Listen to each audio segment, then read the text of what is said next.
Recording started. Yes, sir. Yes, sir. We going. That's legendary. Yeah. Y'all actually won an award, the Boss Mag 2009 Ohio Hip Hop Award. Y'all won for that media outlet thing. Man, I don't even know. Like y'all won. He didn't even know he won. What'd you say? Who was it? You won the Boss Magazine 2009 Ohio Hip Hop Award. Congratulations. That's legendary.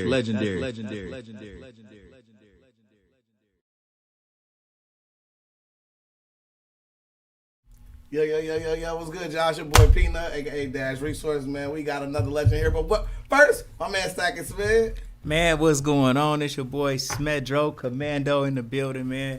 Legendary People Podcast. You guys, we just want to start off by giving our sponsors a good shout out, man. We got Sheik's, the best breakfast in the city. Eat breakfast at Sheik's.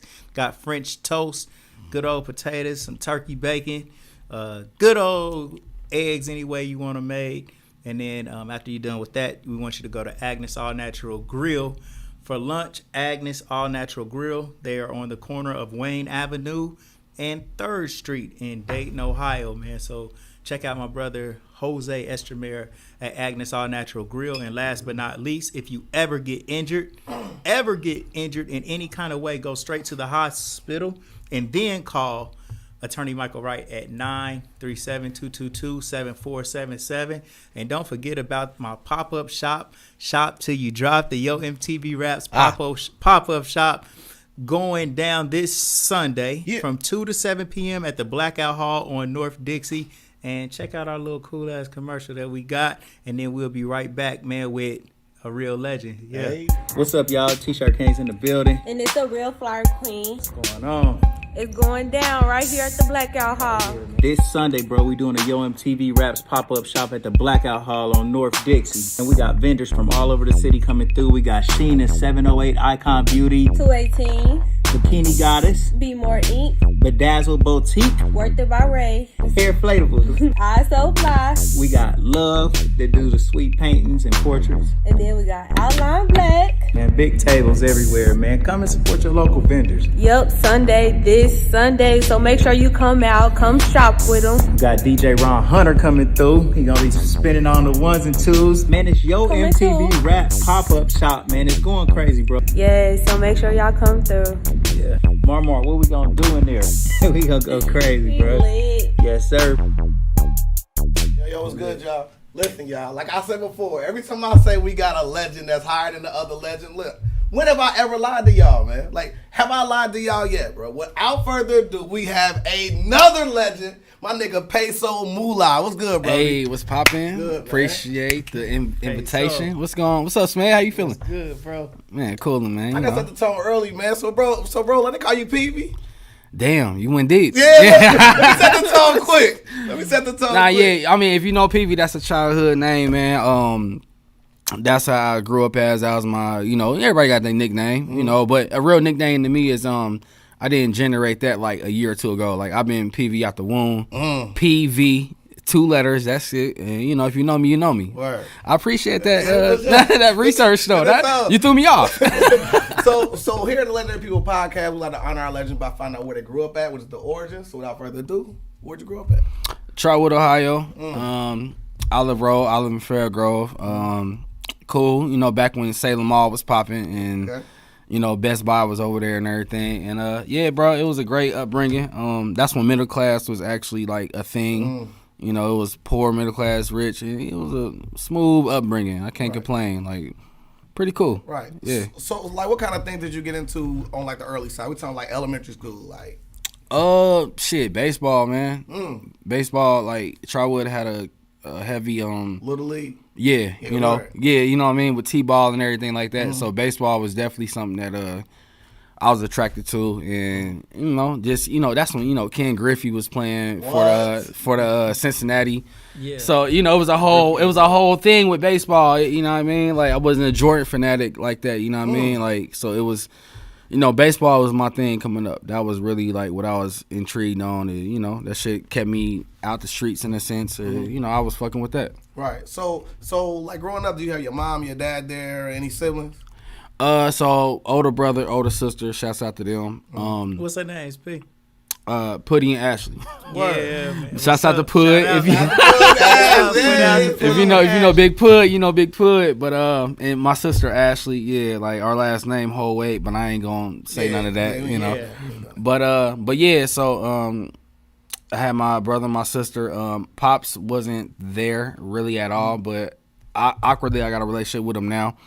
But yeah, so that came about after, and it was a typical, my mom, my grandma's, shouts out to Granny, man. Granny, our age Granny, man, I love you to death. Granny was there for us, not to get all sentimental, but that was what I was used to, like, coming up, and it was dope. Like if it was struggling, like, we never seen a part of it. Like they did their job on raising us the way they did, and thank God, we here now doing what we do. Right. So were there any early childhood influences like during that time? Like music wise, or anything like you into now? Like if just looking at hindsight, like being a Monday morning quarterback after Sunday's game. I ain't gonna lie, man. The influences didn't really come until Dipset, Double Dip. Yeah, you feel me? Yeah. No, yeah. Jewels. Nah. But early on, I was a typical kid, I feel like, man. Saturday morning cartoons and shit like that. And can we cuss on here? Yeah. All right, my bad. We didn't discuss that. But yeah, just the Saturday life things. Like I said, the baseball and everything. But the influence of like being who I was didn't really come to like literally, like you said, Dipset. Like that was like I literally named my son after Jim Jones, Capo. Wow. That, like, nah, like it's tatted on me, like Capo status for sure. So yeah, so I would say around like, what's crazy? We was just having a conversation before we talked about this, but LimeWire and and BearShare and downloading. Like I remember downloading like Kanye instrumentals and everything like that, and burning CDs and shit like that. That's where like a lot of that shit really started from. How many viruses did you get on your computer? Enough. Everybody knows. Bro. Yeah, enough though. You did not run through the internet download streets without catching something back in the day. Nah, absolutely. On top of that, that's when it was like the whole like you can hear your internet logging in, the AOL shit and everything like that. Yeah, all that shit. So, but nah. So I would say early influences came from like I said, we was blessed with a CD burner at the time and internet. Because that was different. Like that was different though. It was a luxury, bro. Because there's a bunch of people, goddamn it. And I remember freshman year going into Trotwood. A lot of my school shopping came from TNT Fashions in Trotwood. Yep. Like legendary. Yeah. I would like burn CDs or sell instrumentals, or I remember I was finessing everybody at a Get Rich or Die Trying. It was not the album, but I was still charging $5 for that shit. But running it up. Nah, absolutely. So I mean that was my earliest influence, I guess, of music. Just to answer your question with that, and then from there, just kind of just built up. Right. So, bro, you had you were staying. Was you staying with your grandmother, or it was just your mom, but your grandmother was always around? No, absolutely. So, man, that's deep. So, my mom and my grandma had like a sister relationship. You know what I mean? So, when Pops left like super early, like before I was even born. But we were staying there at the crib, and then my mom would, the nest, like, the grandma's house, like we were staying there, and then we'll leave, and then we'll move back off of, how my mom's relationship was going at the time. Yeah. But nah, Granny was definitely like a wholehearted part of like just being in our life, like until she passed away. But but she was there like whole time though. So but the crazy part is like when we moved away from her house, we was like a minute down the road. So it was something like, I guess like my mom didn't want to go too far away from her. Yeah. So it was like we moved away, but we was like still like at the crib though. That is so weird to me because like my mom and my grandmother literally like my mom would walk to the edge of Lorenz, you know what I'm saying? You know what I'm saying? I grew up, you know what I'm saying, in Westwood. She walked to the corner of Lorenz and Edison, and she could watch me walk all the way, like, because I was little, like 5. And my mom, like, you better hold your sister's hand when you crossing the street. She would literally let me walk all the way down to my grandma's house. Yo, I feel like this back in the G like that, it was kind of norm to, like, not be as separated from, like, your peoples like that. Cause, I mean, because to us, that was just the norm. Like, it was just like, okay, Granny still, like, you know, the furthest we was gone is maybe, like, 5 minutes. And then, you know, she bought the crib and everything. But, Grams definitely had a significant part of, like, the father figure as well. Right. If that makes sense. Right, like, You know what I mean? Yeah. Tell, like, give us an example of how your grandmother treated you, because she was influential in your life, right? And she wasn't, like you said, she was almost kind of like the father role. So what kind of principles and stuff like that was to help shape you to the person you was that your grandmother gave you? Okay, so if I'm being completely transparent, I remember my grandma told me, like, one thing that it was like this, you know, when people tell you something that stick with you for the rest of your life. Yeah, for sure. And my grandma was like, I don't know if I was in like a puppy love relationship or something, but she was like, always keep dignity for yourself. Like, you don't never give 100% of your heart to a person. Yeah. Like, you always keep some dignity for yourself. And that being at like 13 or 14, it was like I didn't even know what dignity meant. Like, I had to like dictionary that joint up. Yeah. And when I realized what dignity meant, it was like, okay, like Granny like looking out for me for the next 10 to 20 years, not just like the next week or two. Right. Yeah. So that was like the gems he was dropping. It made me like, it resonated different. You know what I mean?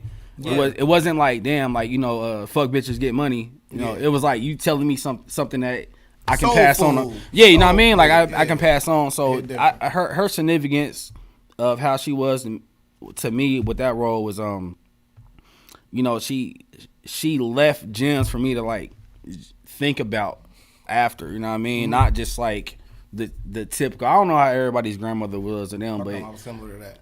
But I mean, well, I think that the dignity, like that dignity advice, man, that goes for. Oh, it hit different. Yeah, it goes for people. It goes for business. It goes to just saying, don't be desperate for anything and anybody. And you don't. If somebody ain't down with whatever it is that you got to offer, then you walk away and then you give it to somebody who's worthy.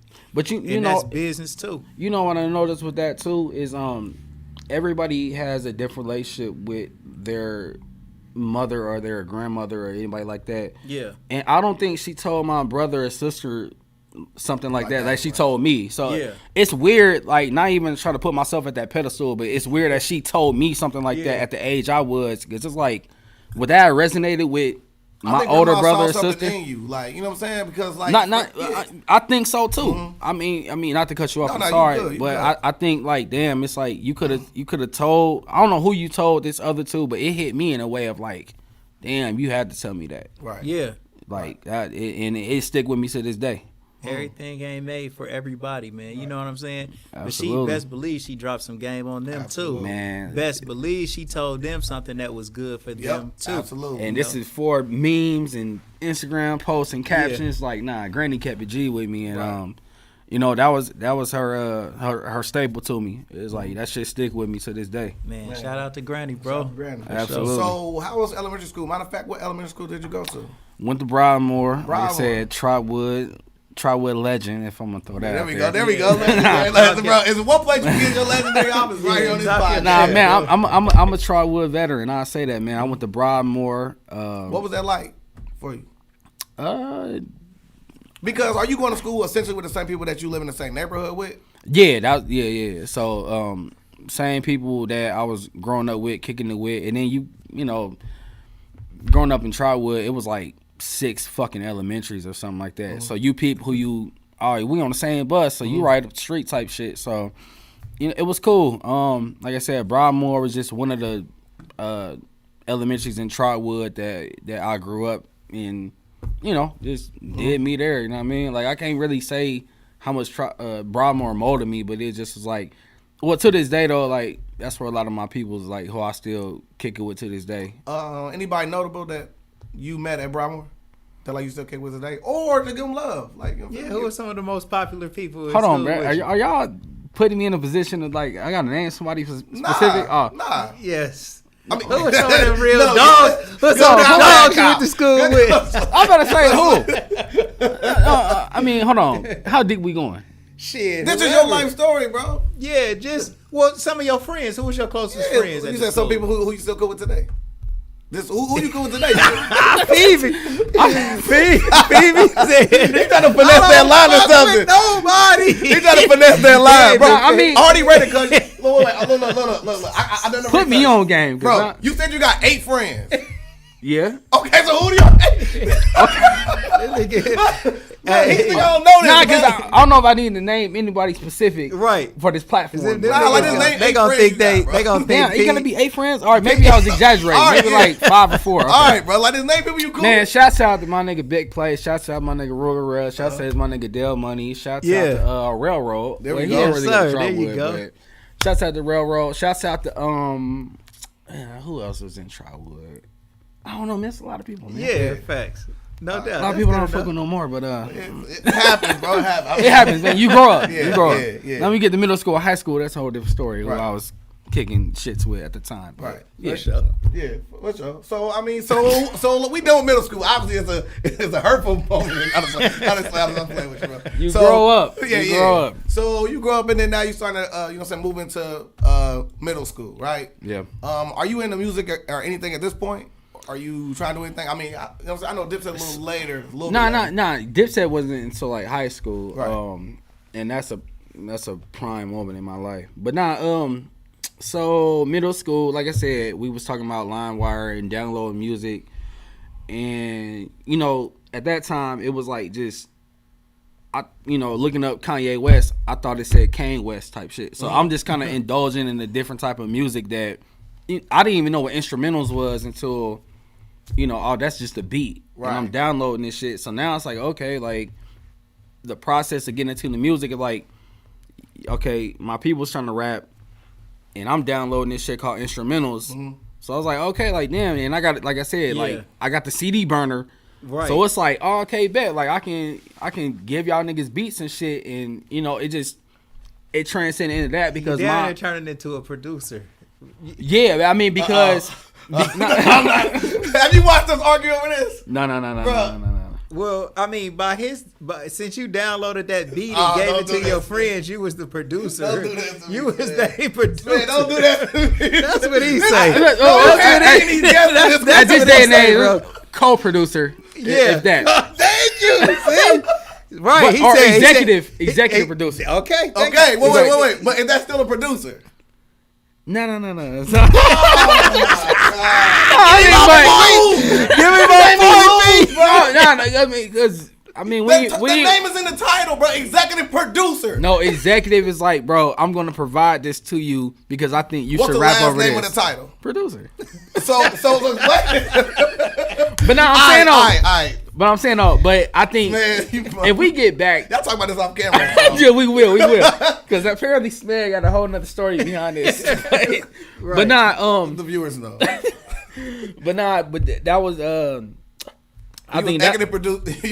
executive producing shit because people needed beats and I'm downloading this shit called instrumentals but You're producing the beats for them, like you are producing those. you are trying your hardest to put that in there. He's providing the beats, not producing the beats. Okay, It's different. he's bringing beats other people produce, bro. Jesus Christ. But if I'm bringing beats to people that need, because niggas was rapping over like radio instrument. I mean, not even radio instrumentals, like just recording this shit on the radio. And I'm from the analog era, so I remember all of that shit. God. Yeah. So you record it on the tape and everything like that, and niggas trying to rap over that. And then, like I said, like I was blessed with that middle class lifestyle of like, okay, niggas got internet and looking up beats and shit. Right. And I think that's how I started. It just was like I was infatuated with like, damn, like, this shit is rapping is tight. Like I ain't want to be a rapper, but it's like this shit is dope though. Like, Right. studio access and whatever, that's later on. But yeah, so yeah. So like, who was some of the rappers early during those era that you was giving out beats to? Man, it was all Trendset. Early on, shit, man. Was y'all Trendset in middle school? Hell no. Not yet. Trendset didn't start till senior year. So middle school, and it was like, with all due respect, no names. It was middle school. It was like that up and comers kind of. Yeah, it was like that. Like, who are you trying to be? Well, all right, let's try this shit. Like, let's Yeah. It was like niggas that was trying to like find a path into it type shit. Right. But let me ask you this though. So we are talking about music, but I always think of you more than music, more of kind of like a video direction and visual arts, right? So like at this point, even as a kid, did you used to watch and see how things were shot? Was you interested in music videos? Was you interested in all of the cinematic qualities of shit that you was watching? No, all right. So starting off, man, my biggest influences was Dame Dash and DJ Drama. Like, that was it. Cinematography was not a thing that I ever thought about. Yeah. If anything, I did used to have, like, I don't know if y'all remember the flip cameras. Yep. Or like even before that, the JVC cameras. Like, it was like the small disc. Like, no doubt.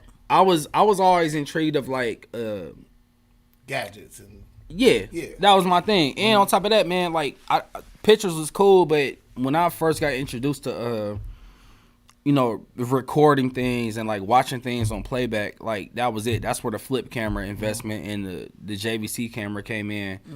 And shouts out to my man, because when this place got robbed, who he was talking about earlier, my camera was involved in that. We'll talk about that later though. Yeah.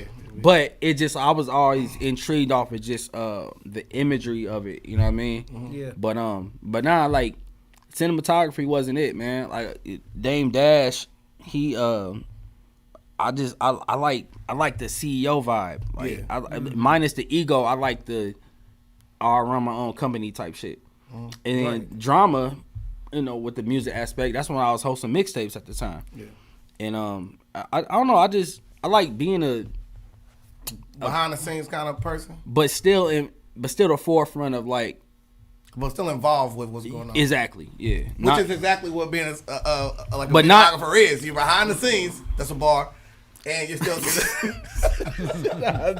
you caught that. And you're still controlling exactly what's going on camera. Absolutely. So but it was I don't know. It was just weird because the videography came later. I mean, I don't want to like I don't want to jump through the questions. Smart man. Yeah. No, you're right. Smart man. So middle school you know what I'm saying, like the beat man, but the bootleg boot man. I mean, absolutely, man, right? Absolutely. So now you transition into high school. So what high school did you go to?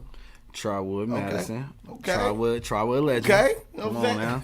I'm gonna own it. Class of 06, Trotwood. Shouts out to the Rams. Shout out to the Rams. But yeah. So so from middle school it was Trotwood Trotwood High School, and that's when I created Trendset Music and Trendset and PV Peso. There we go. And that's when it got down to the nitty gritty, like more access and what's the movie? Whoop That Trick. What's that movie? Hustle and Flow. Hustle and Flow. That shit came out. Ed Cartons and Built Your Own Studio, like literally mimic that shit to this day. Like, wow. Like that in was the garage. Yep. Shouts out to Granny. Granny. What? That's Granny Garage. You got it. Nah, absolutely. Granny, man. I remember having a conversation with her. Like, I'm about to have some people come over and literally just pimp the garage out because, man, if you raised the type of way I was raised, it was nothing but deep freezers and extra refrigerators in the garage or it's just whatever though. Yeah. So I'm like, man, old tools and shit. Yeah, like, man, we can scoot this shit over and we can have like a place for us to actually like do something that and built a studio in the garage. Shouts out to my man Chase. We stole wood from the house next door, 2x4s and plywood, and he had a 93 Blazer, and we stole all this wood because we was on some like hustle and flow shit.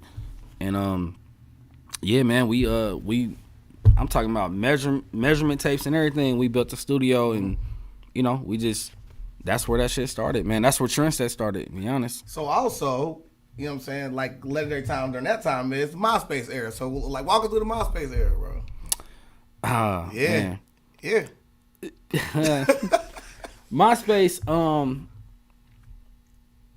I don't know. I think that's the first time I hit up Smed or something. Like it was a lot of great networking on MySpace. Absolutely. Early generation networking. MySpace was dope. That's when people was like putting our songs like on a click on the page and it was playing and shit like that. And man, shouts out to Deshani, QB, Talk, Verse, Money Man. Man, damn, bro, if I'm forgetting y'all, I'm sorry. Railroad, obviously. Jarrell is a main one because he made your Facebook. Who? Jarrell made your Facebook. Jarrell who?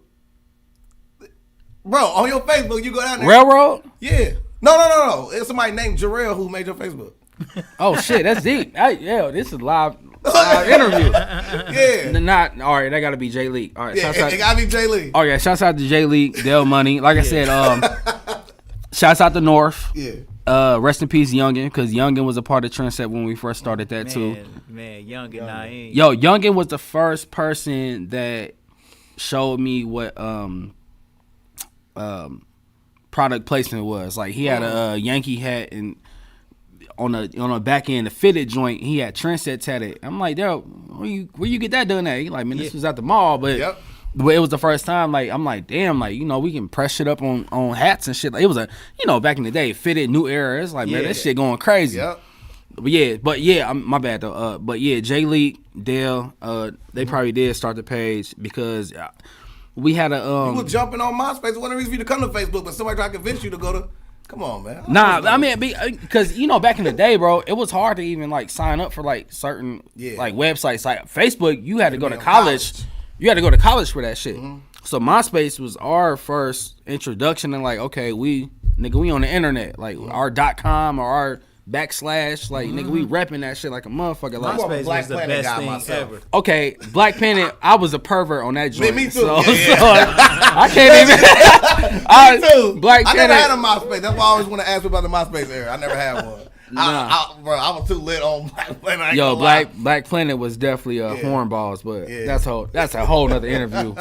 That's a Patreon. Anyway. That's a whole different joint. For sure. So okay, so when did you finally start venturing off and then linking up with the Route 4 artists? Damn, bro, you went. Yo, shouts out to your research. Nah, so Railroad. Shouts out to Rail. He introduced me to Uptown Route 4, and shit, man, we had got a house. It was in the back of somebody's house. It was like a little like hut or whatever, but it was still like a little house. And we was renting that motherfucker out, and shit, bro, we was like at the corner of Date Liberty in Germantown. Oh yeah, y'all right. Yeah, there. right. Yeah, we was right on Route. We had 4. Naples up the street, Yep. the YMCA that was right there, and yeah, bro, Railroad. We had built the studio over there, and man, it just spread like wildfire. Like it just was like, damn, like people was getting hip to the studio. And that was my introduction to like really like engineering a lot of people. Like I was recording everybody in. Rest in peace to Mo Beats. Shouts out to him. But I remember me and Mo had a conversation. I ain't getting no cool points from this at all saying this, but he was like, man, you kind of like taking a lot of my competition, so let's work together. What? No cool points from that though, because Mo was like top tier, God tier. You know what I mean? Literally like, God tier. Mo was, come on, man, that nigga was recording DME and D-Cut in the same time that shit was happening. Like that nigga was like holding it down, but he had came at me, and we had worked out whatever we worked out with that. But yeah, bro, Uptown, man, like I said, shouts out to Railroad, and I started like just it was a lot of people I was recording that just needed a home front studio. And after Granny's garage, because I couldn't bring that many people to Granny's house, so we had transitioned from that. Honestly, man, Granny kicked us out. Right. It was over. She was like getting too deep down there. Y'all make too much She noise. would literally come out during studio sessions and get like food out the freezer to cook, and it's like, Grams, like you killing me right now. Like, this is a paid session. Right. So we got up out of there, and that's when Uptown happened, and we was up there for a couple years. So your very first mixtape you did with Lil Buddha, right? Married to the Money. Yeah. That's my very first mixtape that I ever did. How'd that feel putting that together and then seeing how far, you know what I'm saying, like he was in prominence? Honestly, it was weird. It was weird because, like I said, my influence was drama, and I guess I was already kind of like trying to mimic that vibe that drama had. And I remember Buddha had pulled up to my grandma's house and was like, shit, we need somebody to host it. And with Married to the Money, if people pay attention to it, I wasn't talking on it. It was just like drops and bring it backs and all of that. But I respect Buddha to this day for that, because he didn't know me as far as he can throw me. He just was like, bro, like, I know you gonna kill it, so just put my first mixtape together and we gonna do it. And like I said, we put out Married to the Money, and it transcended from that. Like, yeah, like, and Buddha, me not knowing him really like that at the time, I didn't know his street cred or who he was at the time. I met him through Railroad and all these other Uptown niggas. And, I didn't know who I was doing the mixtape for, and I think that's where the clout came from. That's crazy. Yeah. Yeah. Like, I really didn't. To me, Buddha was just a cool-ass nigga. He was just, him and, shouts out to Pills, like, him and Pills that pulled up, and they were just cool as fuck. But it was weird, though, because me and from Trotwood, back in the G like that, we was looked at as bougie, or our side of town was like, like y'all like the uppity, middle class black folk. Like, but I'm kicking it, I'm kicking it with an Uptown nigga, or something like, what I mean. It's just like, I don't even know your caliber, but you fucking with me like that. But it's more so you fucking with what I can provide to you. Absolutely. But it was organic though. It wasn't like nobody's taking advantage of nobody. It was just like, okay, cool, like, this is what we doing. And he like, bro, host my mixtape. I'm like, all right, bet. And Married to the Money, Hood did the cover. And look, you guys are playing Legendary People Podcast Bingo. You can put the tip on Hood, okay? You can put the tip on Hood. Absolutely. Yeah. But also, I saw someone else that was showing you love, named G Code with the Real Recognized Real Entertainment. Yeah, Triple R. Yep. He said that Triple R is based off of you mixing, you know what I'm saying, like you doing his joint. Yeah. He said it his own self. It ain't me capping. So shouts out to G Code. We was in Trotwood together. I'm sorry if that wasn't somebody that not name drop at the time. I told you I got him, bro. I got you. but because I mean, respectfully though, man, I done work with a lot of people though, and I've been in a humble position to help people, I guess. Right. But so G Code, he came at me, and he had Real Recognized Real, and then he had all his homies that they came to the studio. I'm sorry, they came to the studio, and they needed somewhere to record at, and that was something I had to provide to a lot of people. Is just like a tangible studio, because back in the day, man, like it was tough for people to get studio time in a place where you can work your way through a song rather than coming there and being ready to do it. I know I was in that era. Yeah, and people need to they want to jumpstart their career, they want to start doing stuff and everything like that. But I had the comfortable studio, like you said, to where they could come and chill, parlay, drink. Oh damn, okay, I don't know a 12. I don't know a 16. I don't know a bridge. I don't know a... That when executive producer comes in. Okay, on that note, yeah. On that note, yeah. Yes, man, give me my point back, man. Man, give me that point back. An executive producer comes in and tells you where a bridge is. Yes. Yo, but honestly, though... If you're raw talent, for instance... Man, people didn't know that, Smith. They didn't know that. I bet you Eminem won't rap like that on no damn Puff Daddy song. How much you wanna bet? Eminem ain't gonna rap no 32 verse on no Puff Daddy song. He don't care. An executive producer, excuse me. An executive producer. An executive producer is not going to come in and tell you shit. about no damn bridge. You gotta go to Daddy's house, bro. Like if you go to Daddy's house, pause, of course. A real so Clive Davis come in there and tell Quincy Mariah Jones would. Carey. Quincy Jones would. He's a producer, bro. He a producer that might executive produce that motherfucker too. Tell me your definition of executive producer. Thank you. An executive producer pays for the project, bro. And if you got more than one executive producer, they combine their money. An executive producer pays for the project. That's really into the movie side too, but yeah. No, it can be whatever. It's the You fine. actually he got a point. I'm gonna pull up the actual definition next time we an- argue. I promise. But it's an cool. executive producer is the person who pays for the project. Now, they can have more than one hat in a project. So an executive producer, for example, let's say Master P. Master P was the executive producer of No Limit Records. He put out these projects. He did all of that shit. Then Master P might even call Beats by the Pound and be like, bruh, let's remake, goddammit, It's So Hard to Say Goodbye. So that's the multiple hats that you're talking about. Yeah, he can produce a song, okay, as well as producing the entire project. He hated my but analogy he's not. If you ask who produced this song, or you say some shit like, "Damn, who produced this?" You're talking about the beat. Who made the beat? You're not gonna never say Puffy or DJ Khaled or none of them other niggas. Depending on what level person you talking to. You not. Yeah. If somebody's contributing to the song that isn't on the song, then what is that then? I mean, if somebody does what? Contributing to the song that's not on the song, like, hey, put this. Literally, how I was just saying, like, they'll come in and I'm like, all right, bro, this is a 12, this is a 16, this is the bridge. Then what is that called then? You know that person has production credit, but if we're talking about that's it. Look, that he's person so good at dancing around the words. that person has, but listen, did that nigga? It's kind of frustrating me at this point Did because he I make thought I the was the beat? executive producer this whole time. You And clearly, are, bro. Clearly, I'm not. talking about No, clearly from Smed's perspective, I'm not. I'm just a If you nigga that didn't- was ad-libbing ideas. Oh, if you didn't pay for the shit, you are not the It was my executive studio. producer. Well, yeah, if it was your studio, then yes.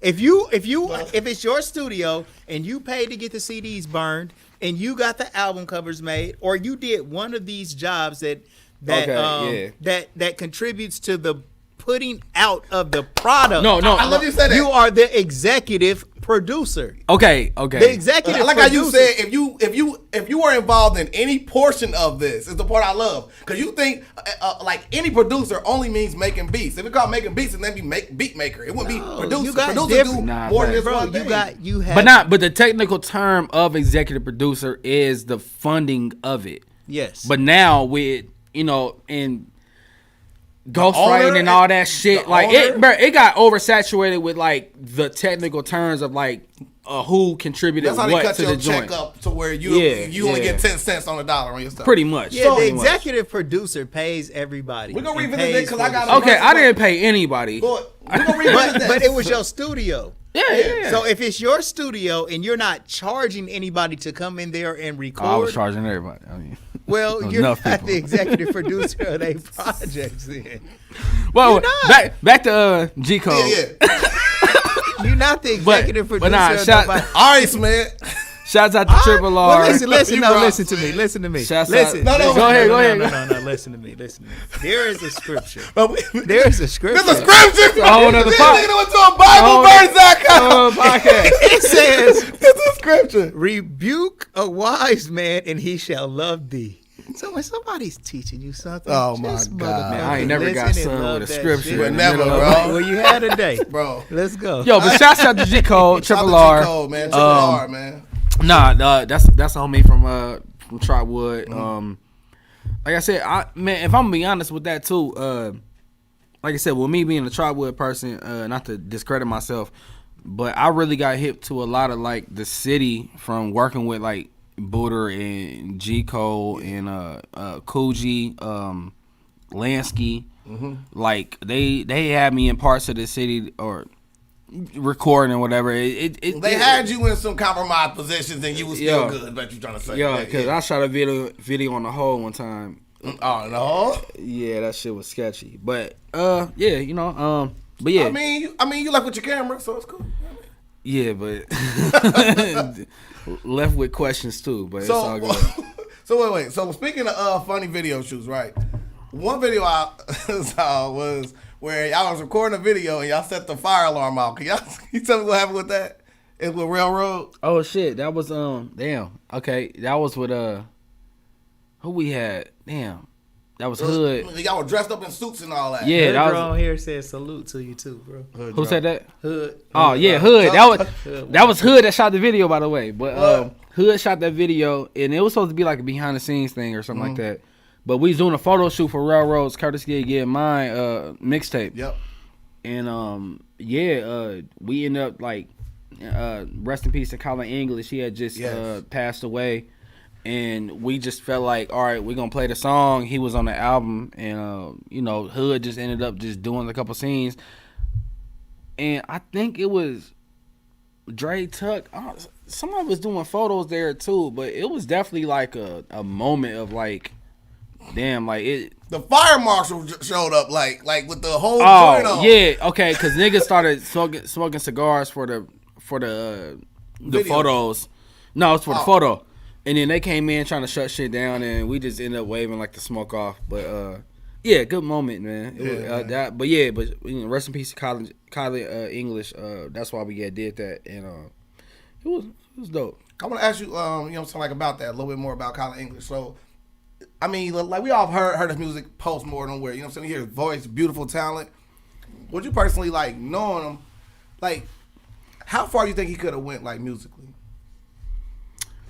Man, as far as he wanted to take it, I say that with respect because around the time when we was doing music with Kylie early on, like, cause he was doing a lot of songs with Deshani at the time. Shouts out to Deshani with Trendset.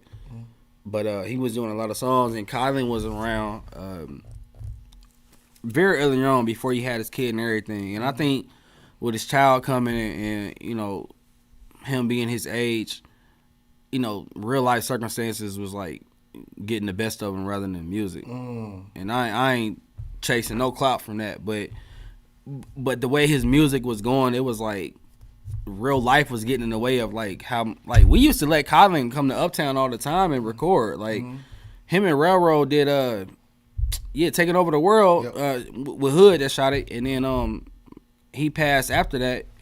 But it was like we used to let Colin come and like record himself at the studio. Like we was like that type. Like shouts out to Railroad, because a lot of people don't know, man. Railroad had a huge heart of letting everybody like come and record their music or just start it off. Get a glimpse of how do you record, how you do this and that. And we was providing that to a lot of people, and Colin was coming and doing him. So I think that he could have took it far, but I don't want to like start nothing. But I think like his personal life started to really clash with what he wanted to do. But Colin was dope. Yeah, like he had a voice. Like you feel me? So, yeah. And honestly, you know what I'm saying, like that part of the reason why me and Smed started this, because you know what I'm saying, like we want our legends to be celebrated. I mean, you go any other major city in the world, they celebrate their legends. How come we shouldn't? Like, so it's like stuff like that. I mean, imagine me having a Lansky interview. You know what I mean? Mike Lansky coming on here. Like, there's so many people out here who done did some legendary in our city who ain't get a chance to tell their story for their kids that's around. Yeah. You know what I mean? Because to us, that's what we do it for. Smedge, you want to pay some bills real quick? Yep, let's do that. I appreciate that. All right, man, come to our pop-up shop, man. Real talk. What's up, y'all? T-shirt Kings in the building. And it's a real flyer queen. What's going on?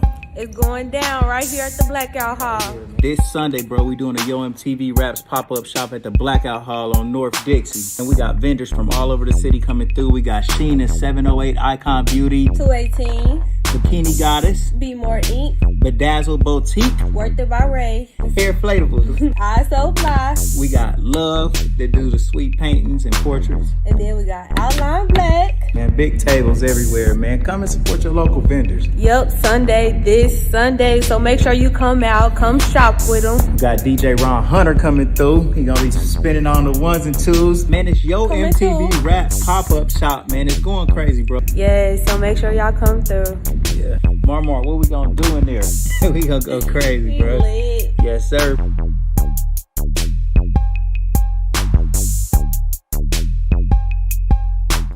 Man, we back, bro. Everybody go to Sheik's for breakfast, bro. Got the best breakfast in the city, and I want you to go to Agnes All Natural Grill. They located downtown on 3rd and Wayne, like John Wayne.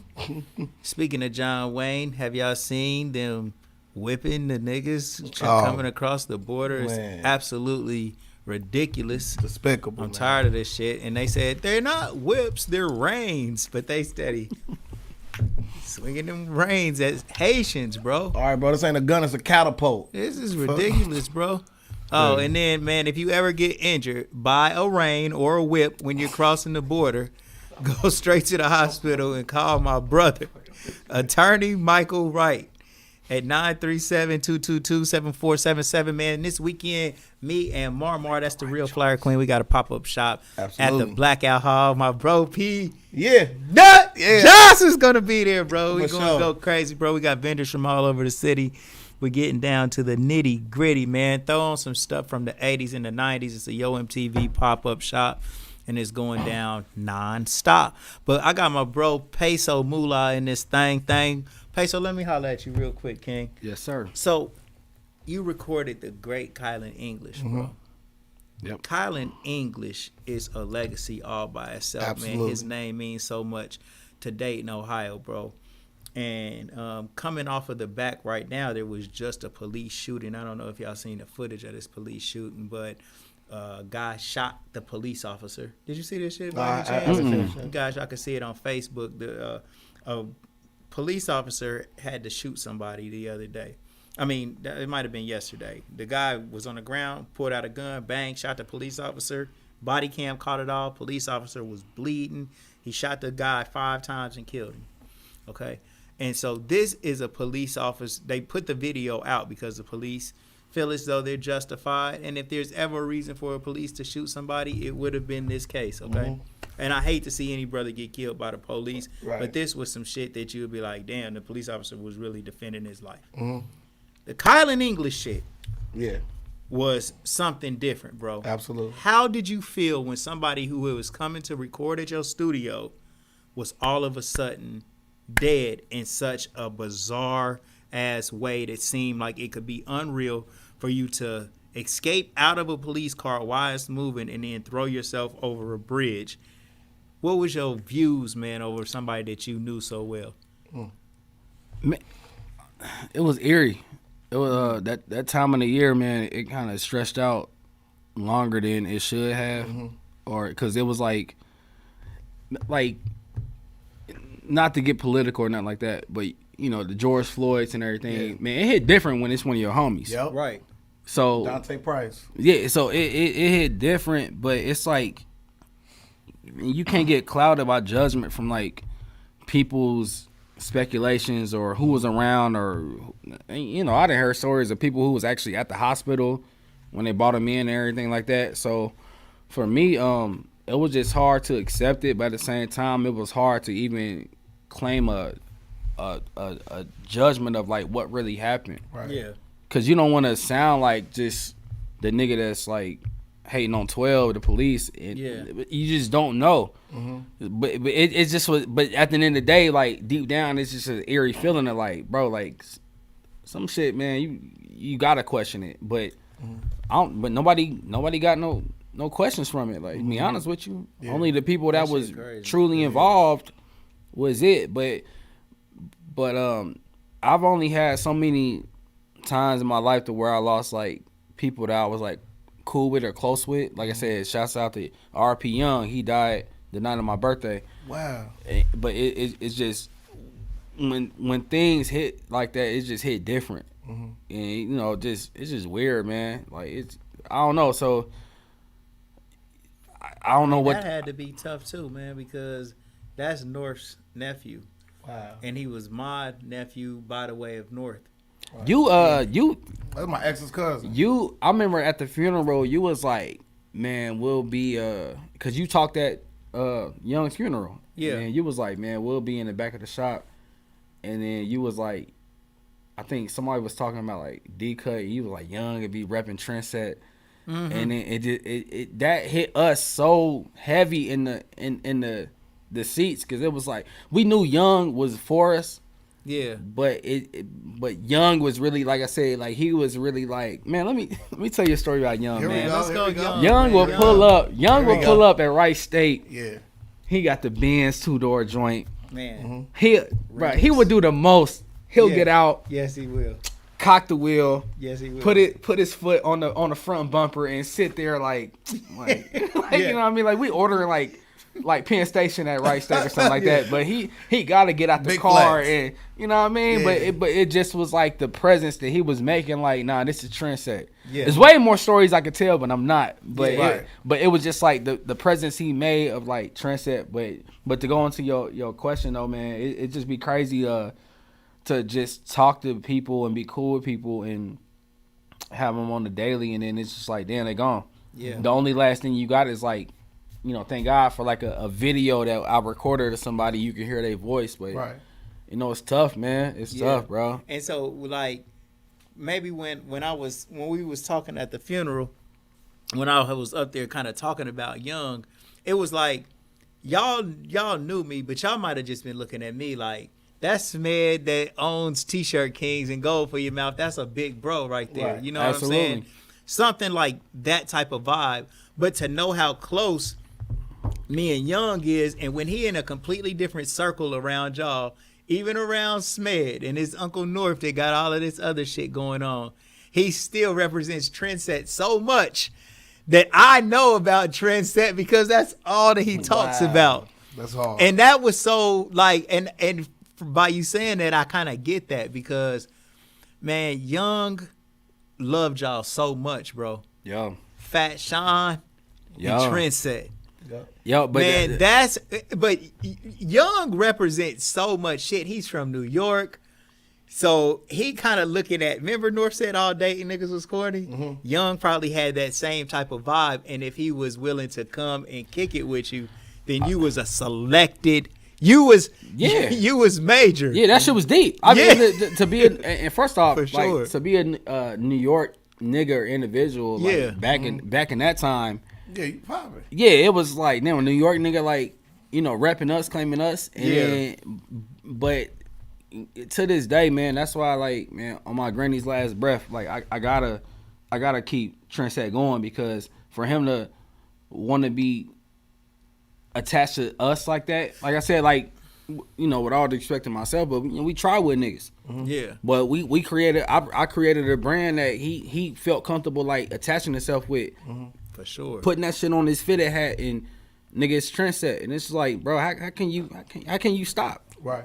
Like, you know what I mean? So Young represent everything about balling, bro. Right. Like he was funny, he was smooth, but he was like He was on this fight shit. and get into it with a nigga just like that. Man, Young stories, Just like that. Like, Yeah, but it's a split. around me, like he come to the store every day and just kick it with me. By the way, like we ended up meeting through North, but I'm Uncle Smith. And he come and we just kick it every day. We might ride for a little while. He pop in for a minute and then be on his way. Or back then we used to have our Sabbath meetings.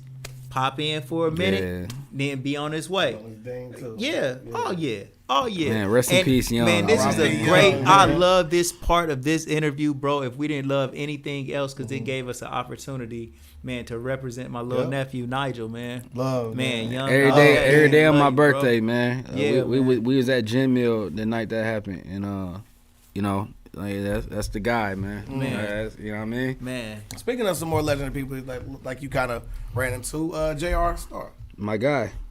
He actually got a dope interview on here. You know what I'm saying? He was very transparent with what we love on here. So, you know, like how'd y'all meet? JR was definitely the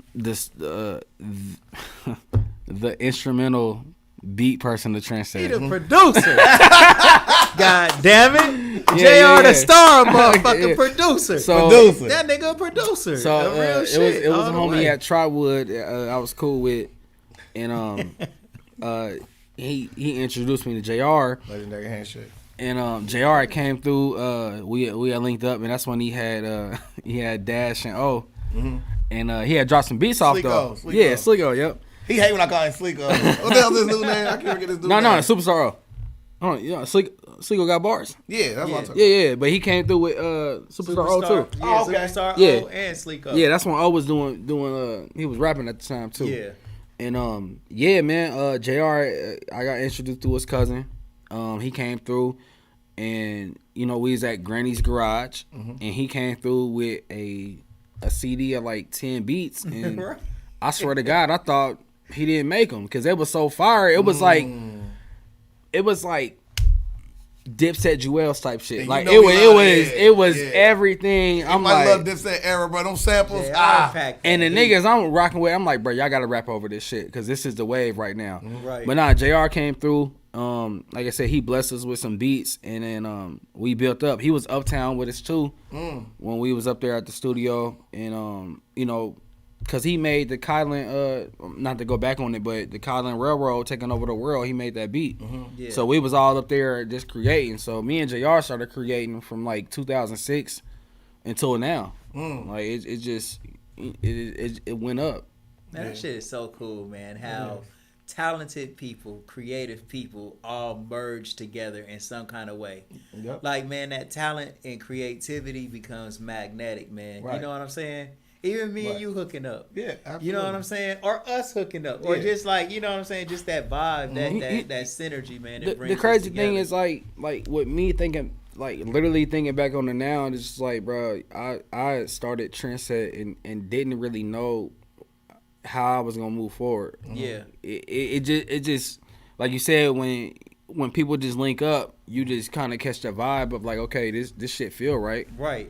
But at the time, it's just like, bro, I don't know what the fuck I'm about to do. How the fuck we about to even get a producer or whatever, or whatever the shit, whatever that shit is or whatever. Right. And it just coinciding with each other, man. Like it's crazy, man. But yeah, JR, he is a significant person to like how far we got with the brand of Trendset when we, we was Absolutely. Yeah. we had like 10 rappers. You know what I Yeah. mean? Like shit was crazy. Shit, yeah. The studio, and then the beat, that's gonna set that shit like on fire. Absolutely. So during high school, were you doing any like talent shows or anything like that, or you just kind of just stand out the way? You kind of playing it? No, I'm cooling. I'm Okay. cooling. Is all this shit going on while you still in high school, bro? No, No. I think we touched on a lot of stuff after high school. I don't Okay. want to wrap up high school. Yeah, We can for move sure. forward. Nah. So I don't know if y'all remember MTV Music Generator, but that was like the start. You can make a beat on your PlayStation. but couldn't download it. Couldn't. Somehow export my it. dude Street Blade used to burn them. Bro, I had no clue. Bro, I remember. Oh God, bro, he one I, of them nasty beatmakers I ever seen on there. Go ahead, I remade Shout a out to Street Blade. I remade a squat up beat and couldn't like rip that motherfucker off that shit. But nah. So Trendset didn't get created until senior year, 2006. Okay. And that's when we built the studio. That's when Trendset Music had became like a thing. But in between high school, it was really, like I said, trial and error. Yeah. Like, I was playing baseball. Trotwood's baseball team was trash, so I quit that shit. Yeah. Started selling CDs and everything like that. Fell in love, puppy love at the time. Typical like high school shit. Yeah. But then senior year came and it just was like, man, I'm not feeling this college shit. Like, fuck this shit. So people that I looked up to made creating nowadays a LLC, but creating a business easy, and I just kind of wanted to do that. I'm like, well, shit, I can, before Ross made it cool to be fat and the boss. Like, it was just like, nah, I can run my own business. I can have my own entity.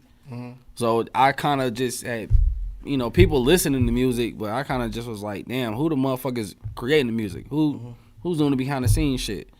And that's where this came from. I love the behind the scenes vibe. Like, I love like being the questionable person of like, well, how did this come about, or who did this and that, and yeah. So answer your question. So you know what I'm saying, like y'all working y'all relationship back and forth. You know what I'm saying. We got JR to start a story already, so please make sure y'all go watch that on Binge Watch Mondays. So eventually your camera comes up missing somehow. Can you talk about like that story there? Hold on. Whoa. Wait. Like your camera gets stolen from the place where you had it safe there. Oh, man, hold on. All right, I got 2 camera stories. Damn. All right, so let's talk about the first camera story. Okay, so the first camera story, it was at He got a camera tatted. He look. He ain't losing the third camera. He got it tatted Nah, on you. that shit You on got to me, take though. an arm off to get the third. that shit on me for sure. Nah, so the first camera, I'm not gonna name drop nobody at all, but it got, well, I already said it earlier, but it got misplaced from somebody's apartment at the time. Mm-hmm. And then my second camera that I had got thrown off the balcony from my ex. What? Yeah. Don't ever let your significant other feel like your career is more important than them. Mm-hmm. She threw my shit off the balcony. So, and then the third camera. Is that an RIP tat? Is that an RIP tat right there? That's an RIP tat. Bro, wait a minute. Hold on. Hell no. Nah, I still got the camera. Fuck that. I went downstairs off the third floor balcony. I went downstairs and got it though. Okay. Yeah. Hold on. What happened? Off the third floor. Yeah, she threw it off the balcony. We had a third floor apartment at the time. Yeah. Y'all want me to be transparent? I want to know what happened blow by blow, because these are good stories that make this shit interesting. Infidelities. Okay. Oh. And then it was like, okay, I'm gonna hit it where it hurt. Yeah. And threw the camera and the MacBook off of the third floor balcony. And the MacBook. Did it break? Well, the problem was the MacBook didn't, but it was dark and the camera was black, so I didn't see the camera until like hours later in the morning. I'm like, oh, this shit been out here all day. It just so happened to rain that night too. I can't make this up. But hey, man, I became a champion after that. Wow. Yeah. But yeah, so the first time, it was a slight incident that, I just left my shit at somebody's house and then it just got raided on some weird shit. And then the second time, yeah, man, that shit happened with my ex. Hurt people, man. But to segue the conversation, it just turned me into more of a warrior to get insurance for one, and two, just keep your shit close. Yeah. I mean, I done had some shit torn up before too. I think, man, in got your so life, lucky. Yo, that's so petty, man. It is the most fucked up shit. How did you get lucky? Listen, the only thing that ever happened to me, and she and I tell the story, was one day, you feel me, I invited somebody over, right? And we kicking it, right? Somebody, to them, they still think I text them to say come over too. Why would I text people to come over, right? So I'm in the house kicking it. I ain't, man, nothing, bro. I get a bunch of phone calls, but knock on my door, I ain't answering. You feel me? Old girl's there asleep. I wake up the next day to go outside, bro. She done took a whole plate of food and put it on my car, like. I just washed it off. And the food looked good as hell, salty as hell. Hold on, man. I can't even resonate with that. Yeah, all you did was wash it off. That's the worst thing that ever happened to me. When I had to go buy a whole new. Yeah, like right. I done got lucky. Like people don't. I don't know, bro. I carry myself with such a level of respect that people don't disrespect me. I don't know. Nah, I mean, but man, I'm not lying. I swear to God. Man, the level of pettiness that come with like emotions or something, it just be like, come on, man. I feel like it's early signs in that. Like. The very first time I see, for instance. Nah, that's a fact. Wait. That's a fact. The moment I see somebody being disrespectful to their parents, I already know. If that person took care of you up to the age you at and you disrespecting them, what the hell my little 15 minutes I got with you gonna matter? True. So to me. Hell knows no fury. Like a woman's scorn. Absolutely. And. Uh-oh, Yo, man. Tell your story. Come on. Hey, gather around the campfire, y'all. Okay. Gather around the campfire, Let me tell you something, man. This is years ago, bro. Gather around, y'all. My son's mother that worked here in the store with me, man, this one time, bro. He put like we and her used to beef, man. You know what I'm saying? But it was used to long time nobody ago. could do shit. Yeah, this is 20 years ago. I couldn't do shit right. So listen, bro, this one time she told me, she said, if you're not here in 20 minutes, I'm flattening all the fucking tires on this car. Bro, I was getting my hair cut, bro. I wasn't doing shit. I was not doing shit. Right. Bro, I swear to God, bro. I got home, all my fucking tires was flat. Why take you 20 minutes to get? Shit, I was getting my hair cut. Like a nigga can't get up from getting your hair cut. And why the fuck I'm gonna rush home because somebody tells me you too busy in the damn barbershop arguing over who the hell is the damn producer or not. What kind of stupid shit is that? I ain't gonna lie though, but the is, level of urgency of when like a female thrattens you like that, it's kind of like, bro, get up and go. Yeah, I'm just not to make getting sure. up from getting my fucking hair. What a haircut! Man. That was a terrible timing. You're right. I'm gonna walk around like looking like a damn fool with half a haircut because this person and I'm respecting half her. a head smear. That was half a head smear. Looking for quick on this feet. half a head smear. Looking motherfucker. Boy, that's big old flat hashtag tire. right there. Big 4 flats on a Cadillac built. Half head smeared. We gonna run with it. Hey, y'all, in the comment section, hashtag Half head smeared. Hey, fuck that. Don't. This ain't nah, he gonna block you from the page. I will block your ass. Nigga living in the past right now. He's like, boy. Right. But man, P, I'm trying to take up for you, man, and telling Peanut that it wasn't your fault that she threw your MacBook off. It wasn't. You didn't deserve that, King. And listen, Peanut, you never I know. definitely didn't. You don't know who you might run into in the future, Peanut. But we'll be here for you as a support group. Listen, you just have a level of respect. I'm telling you, bro. Like, to me, I don't tolerate the smallest disrespect to start off with. The moment you do any level of disrespect, I'm cool on that. That is my deal breaker. I swear, like some of y'all deal breakers a woman. No, more to the story. Period. Like, just keep your shit. Period. A woman ain't gonna Secret. disrespect you, bro. I'm talking about an argument. An argument. In an argument, we can argue like adults. The moment you start this calling me, because I don't even call them out their name. So to me, I start with that level of respect. Like, I'm not gonna call you a B. I'm not gonna make fun of your mama with a crooked eye. What about if y'all got a child together? Bro, I still do not call her. That's a whole nother. I mean, I'm just saying he got kids though. Yeah. So I'm saying if you feel disrespected in an argument, because an argument can heat up and somebody can say something, would that be a deal breaker? Yes, absolutely. Like I don't tolerate it, bro. Like and even can she apologize, bro? I would not.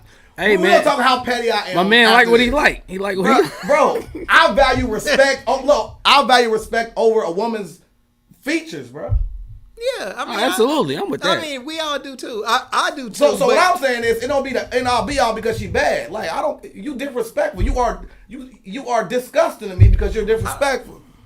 Yeah. Would like somebody come in and fart on your couch and it's cool with you?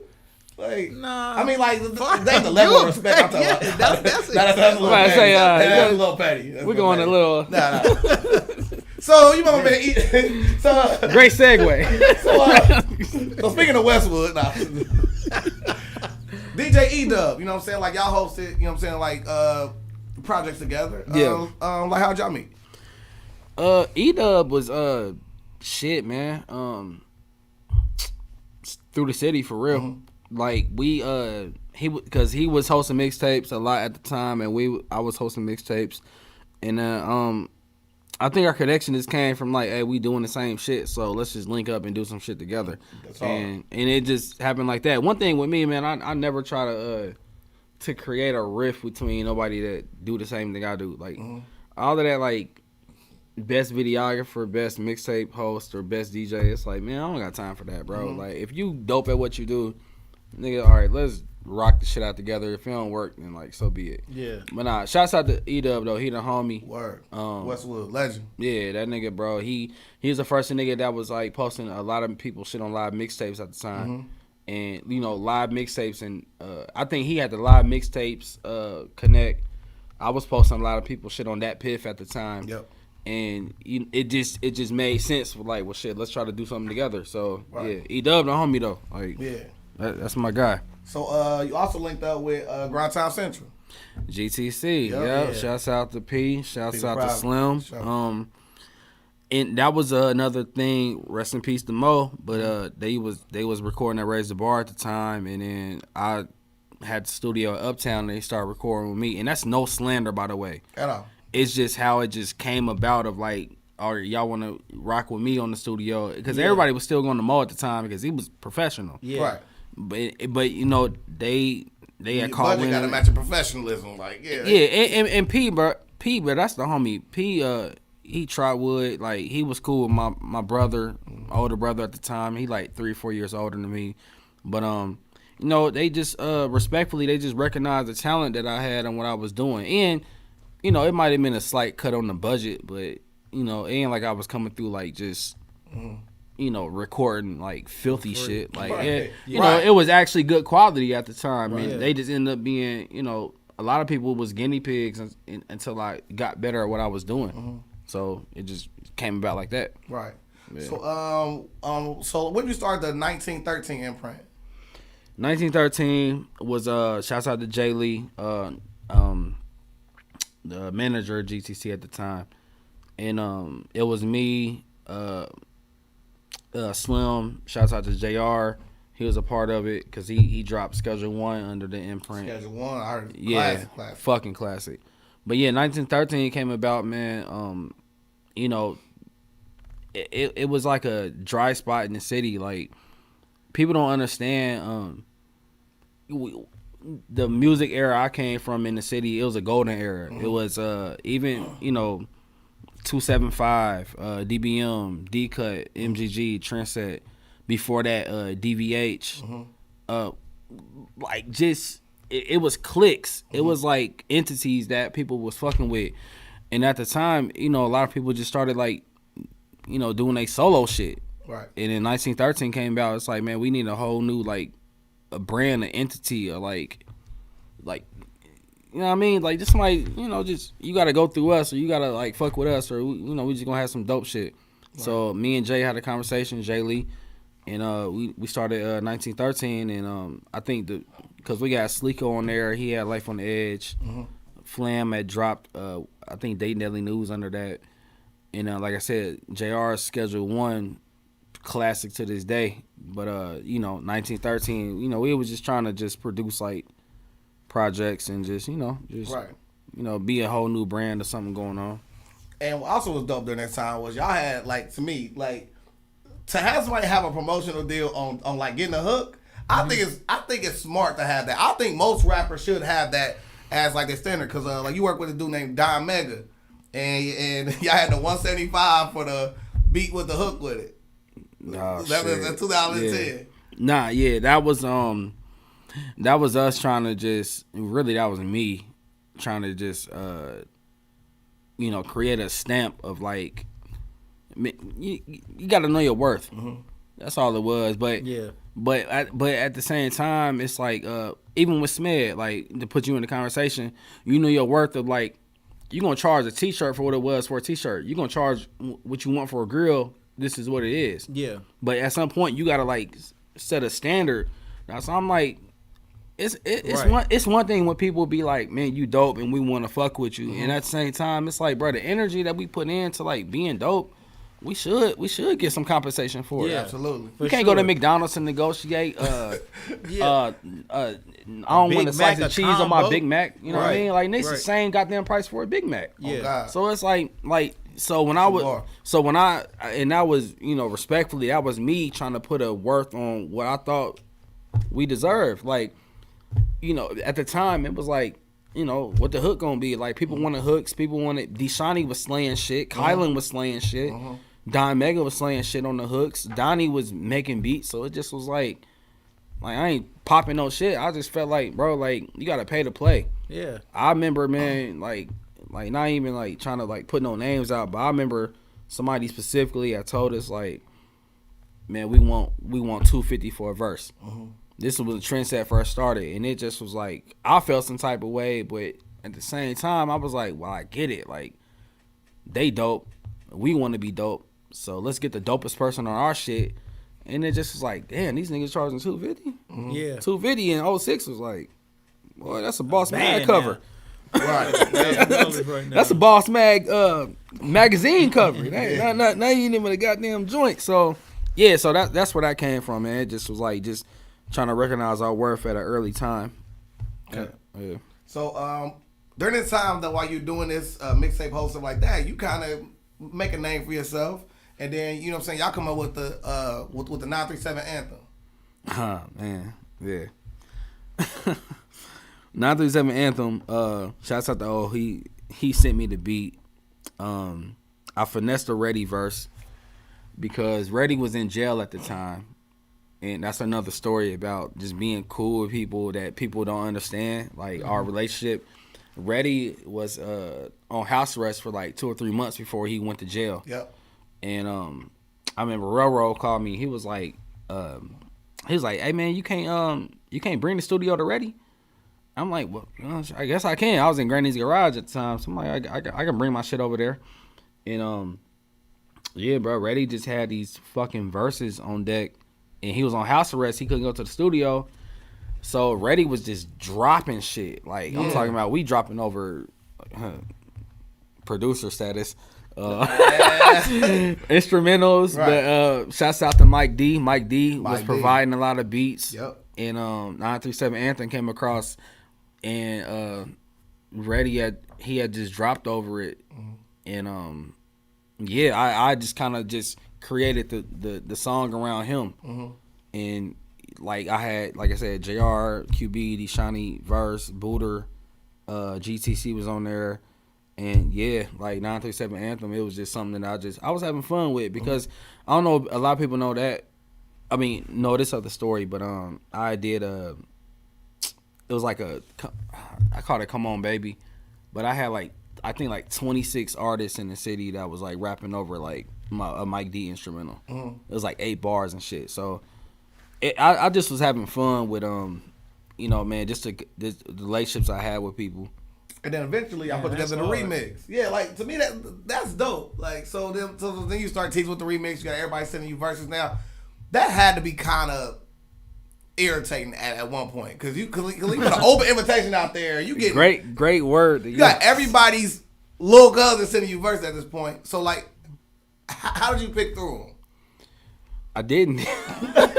I mean, because it turned into like like I'm a very humble person when it come down to it. Yeah. So once I got to the point of like, damn, I gotta pick and choose of what's hot and what's not.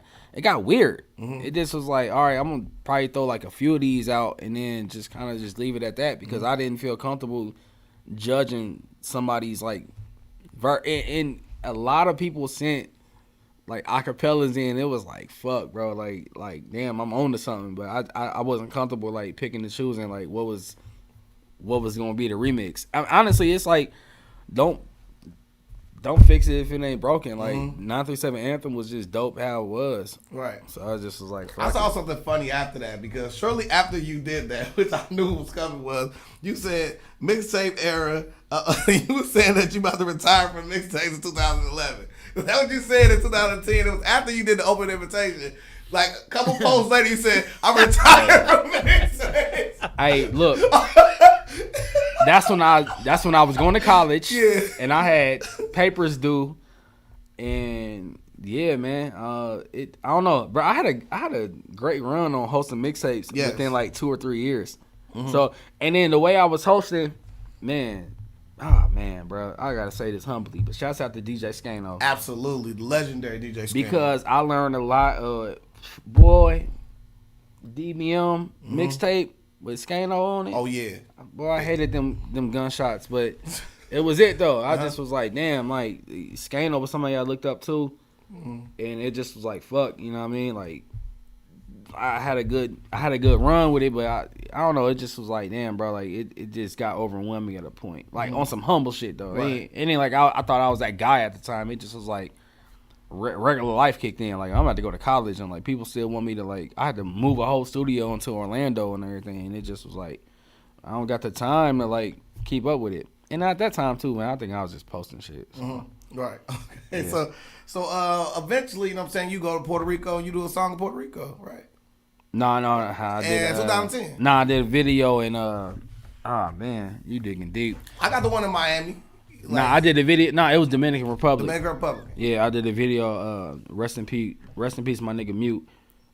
He was the first person that had forced me to get a passport, and he was like, you know, I want to shoot a video where I was born and raised at, and we shot 2 videos down there, and yeah, he was the first person that flew me out the country. And in Orlando, it was other videographers he could have picked to do it, but you know, for some reason he chose me, and I'm very grateful for that. Like, to this day, like, it was dope experience. What was the first project that you started like shooting? What you mean? Like videography, like Yeah. Man. So, all right, my nigga J.O., No Space for Love. All right, we want to get into that.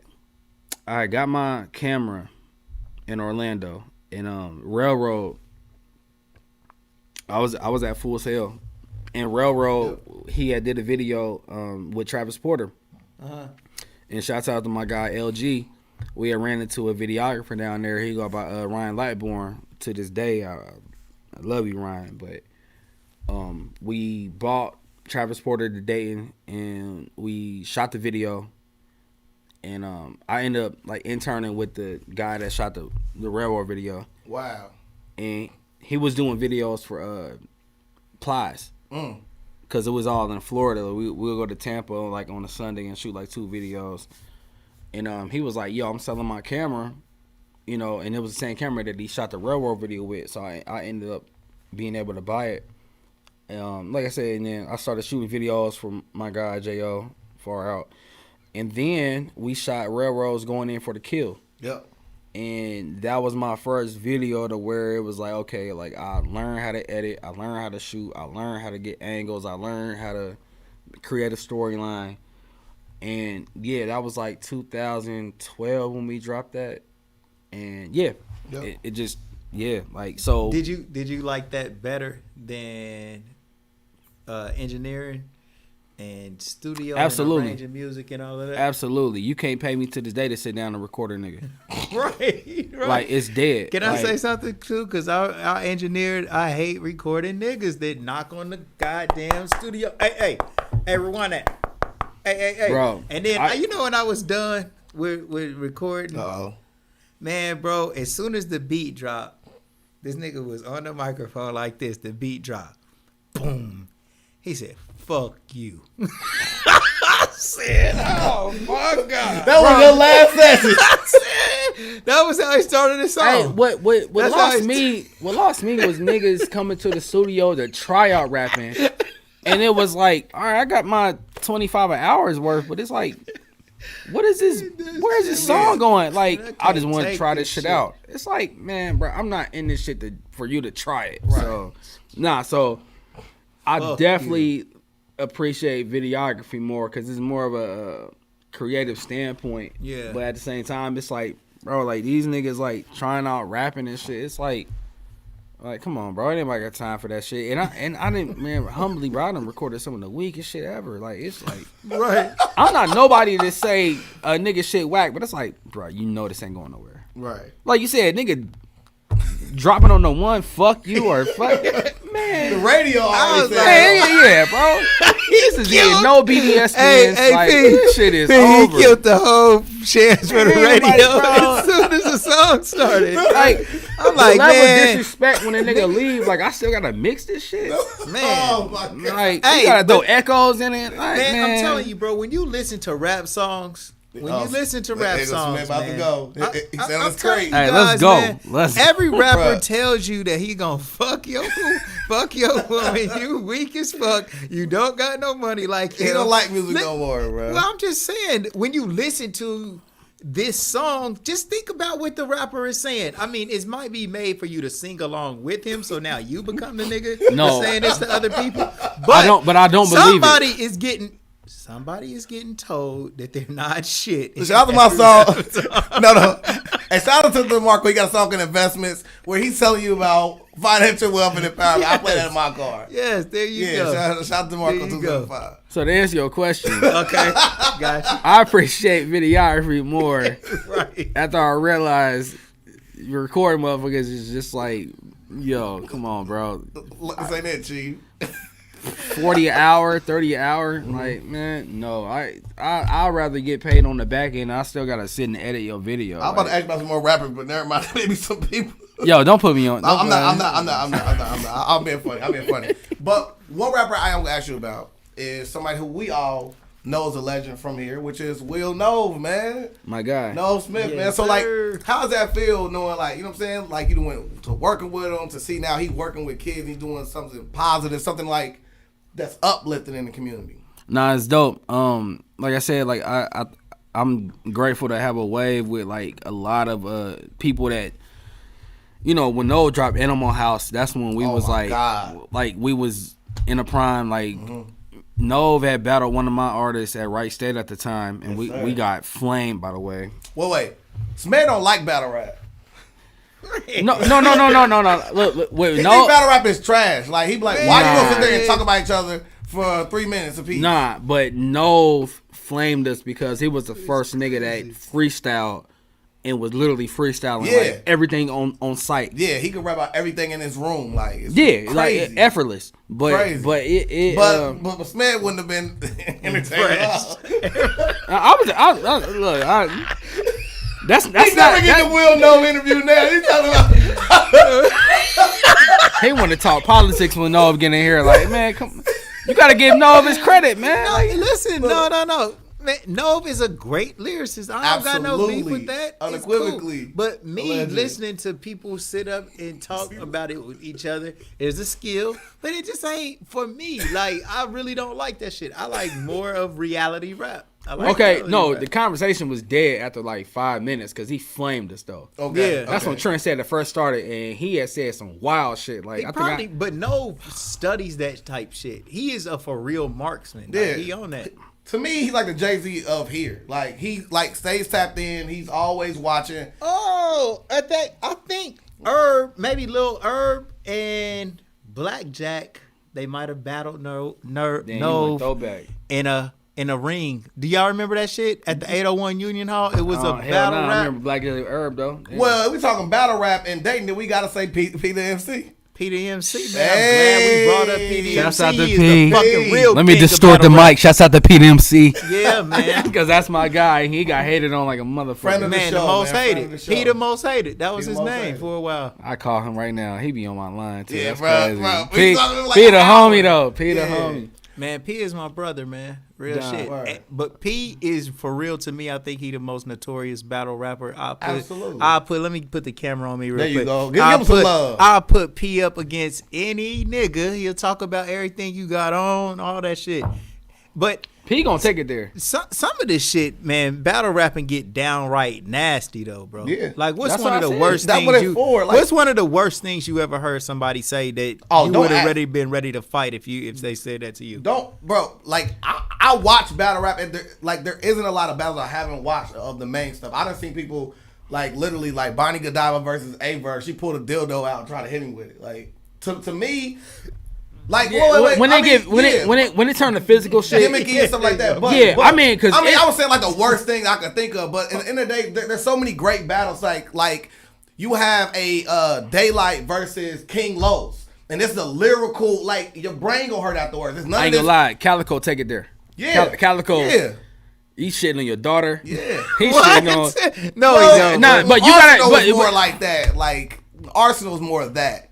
Say something about your daughter. Arsenal do not niggas care. take it, man. Niggas take Arsenal it there. don't care, but bro. you gotta have that. You gotta have that heart for that shit. Like you can't They be get the paid a nigga. lot to do it now. It's not it's not what y'all was doing back in the day where it's like, okay, well, the winner gets $2,000. No, like, they both Not get- even $2,000. Yeah, that's what I'm saying. Like, you know what I'm saying? Like, both contestants gonna get paid no matter if they are you to show up. Like, Man, yeah, it's like a rapping performance. inside It's Majestics performance now. now. But anyway, These then we niggas- getting off kilter. These niggas start off, man. Your daughter's a bitch.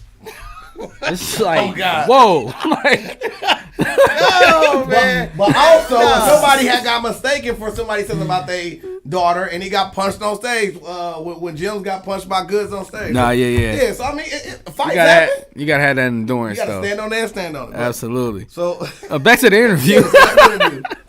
so you finally graduate from Full Sail. Yep. What was the college experience like for you? Because, like, to you already had your business in mind of what you wanted to actually be later on. Because a lot of people go to college, they're trying to find themselves. You took time out to see and judge where you want to go compared to other people. So, like, how was the experience for you going to college?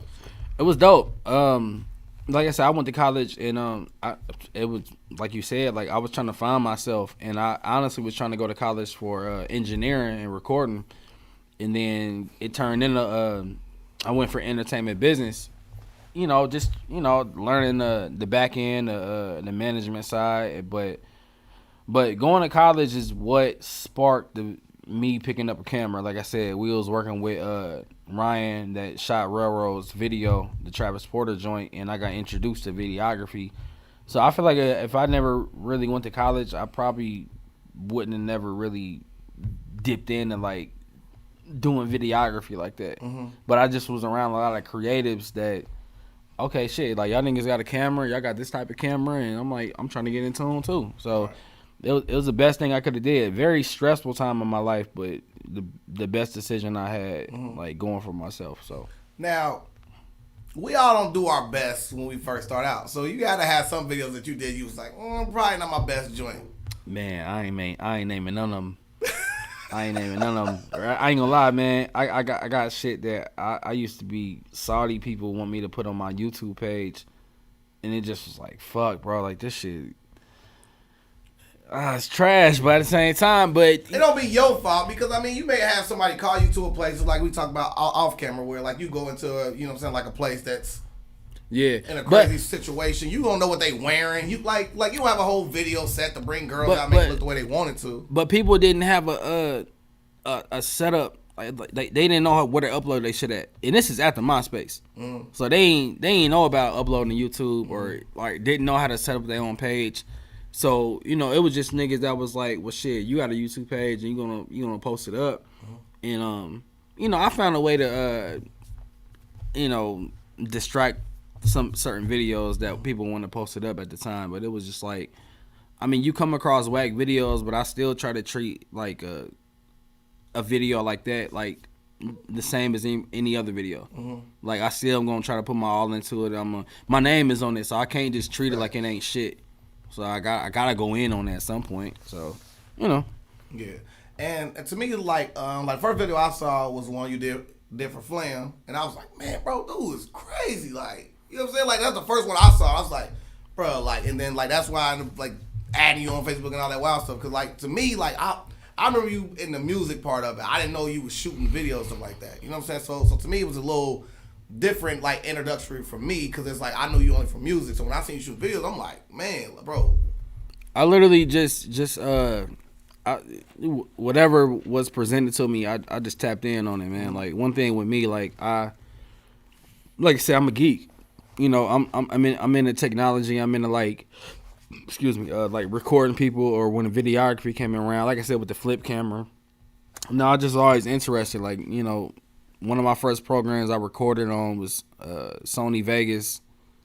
First editing video program was shit, man. Was it Final Cut? I don't know. It was something extra. Vegas video was real cool. No, yeah, okay, yeah. Cause Sony had Acid. It was Sony. It was Acid recording, and then it was Sony Vegas for the video editing. Yeah, for the video. So I started doing a lot of things early, man, and I think I just never had like the correct resources to pursue everything I wanted. And then when I went to college and got to get around like people with these cameras and these microphones and these programs, it just turned into like, okay, this is how you really do it.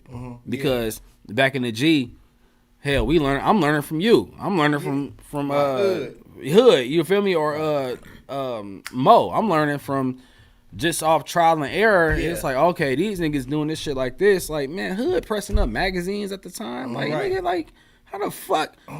T-shirt King, how the fuck is you pressing up? Yeah, nigga, shit. Right. You feel me? So I just always just been intrigued with it. I mean, not to go off your question. Nah, perfect. But I just just always been intrigued, man. And like I said, for the transition from engineering to videography, this came from like a hustle. It was like, damn, like I want to get a part of this shit, right? Because you see that a lot of people ain't doing it. So shit, let me figure out how to do it, right? Let me get on the scene. So that's how it came. So in 2013, you behind the scenes at the Jay Leno with the Goody Mob. Oh shit, yeah. What was that experience like? Come on, I mean, man, you tapping in. So shouts out to my guy Shot Smoke. He from the city. Shot Smoke. Okay. That's my brother to this day. We just got off. We just did a Midnight tour. Midnight club tour. Yeah, we just did like an 8-city run with hard too. With my mans. But yeah, Smoke, man. He had a lot going on as far as artists he was working with, and we was in LA. It's like one of the first times I just came to LA, and we backstage, and he networking, doing his thing backstage, and like I said, Goody Mob back there, or like we on the set with Jay Leno in LA, and man, just seeing that, man, like I got introduced to a lot of things early on, which I made sure that I became grateful for. Like I never act like that shit ain't nothing. Like just to see a whole production set up and people, just preparing for, to perform. And with Goody Mob though, obviously with me, CeeLo is the one that stand out to me, and just to meet people like that, man. Like to meet people that you don't expect to meet, it just kind of give you a different admiration to what you doing. It's dope. Right. So. And one thing I noticed, which is a customary thing of a dating legend, is we don't take pictures with them for real. Like it's like even you being a videographer, dude, like you did like a video behind the scenes, like boom, and you posted that. What's about dating? Like we don't want are we too cool to take pictures with celebrities for real? Like, besides Jason, shout out to Jason. Are we too cool to take pictures with celebrities? Like we ain't to hold my camera, let me take a picture person.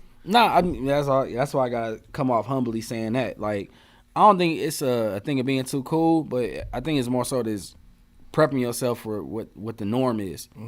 Because once you're around people like in a certain caliber, it look weird to try to get a picture. Right. And on top of that, man, I'm the type of person that I want to live in a moment. Right. I don't want to have to worry about like, man, let me get this on Snap, Facebook, Instagram, Twitter, TikTok. Like I don't want to have to like dive into everything to show what I was doing. Like I'd rather live off my memory.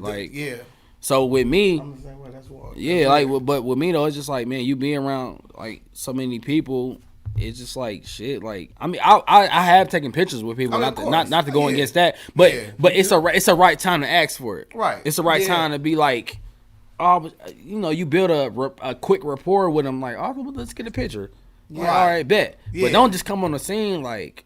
Hold my camera. Hey, yo, take a picture with me. You know what I mean? Like, cause it's they get that all day, every day. Yeah, and it's like they're just living a moment. Like, just like everything don't need to be like captured for everybody to live a life through your experience. Like, man, like, bro, there's so many things that I respectfully, humbly saying this. Like, it's so many things that I haven't posted up that I've been around.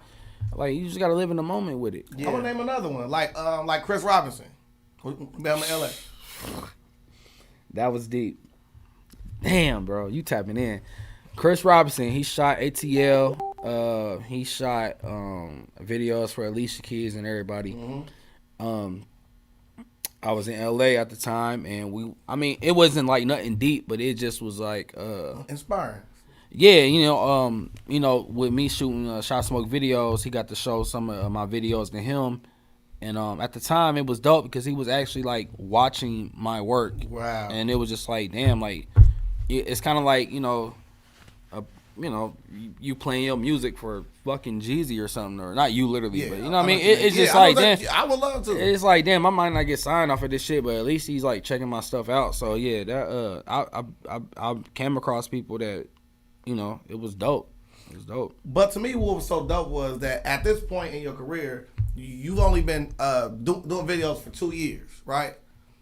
One thing that me and Smed got in common is when I wake up in the morning, I go check on, like do my gauntlet of promotion and stuff like that while I'm doing my business. And he's one of the first people I see that's up when I'm up, right? You did 107 videos in 2 years, bro?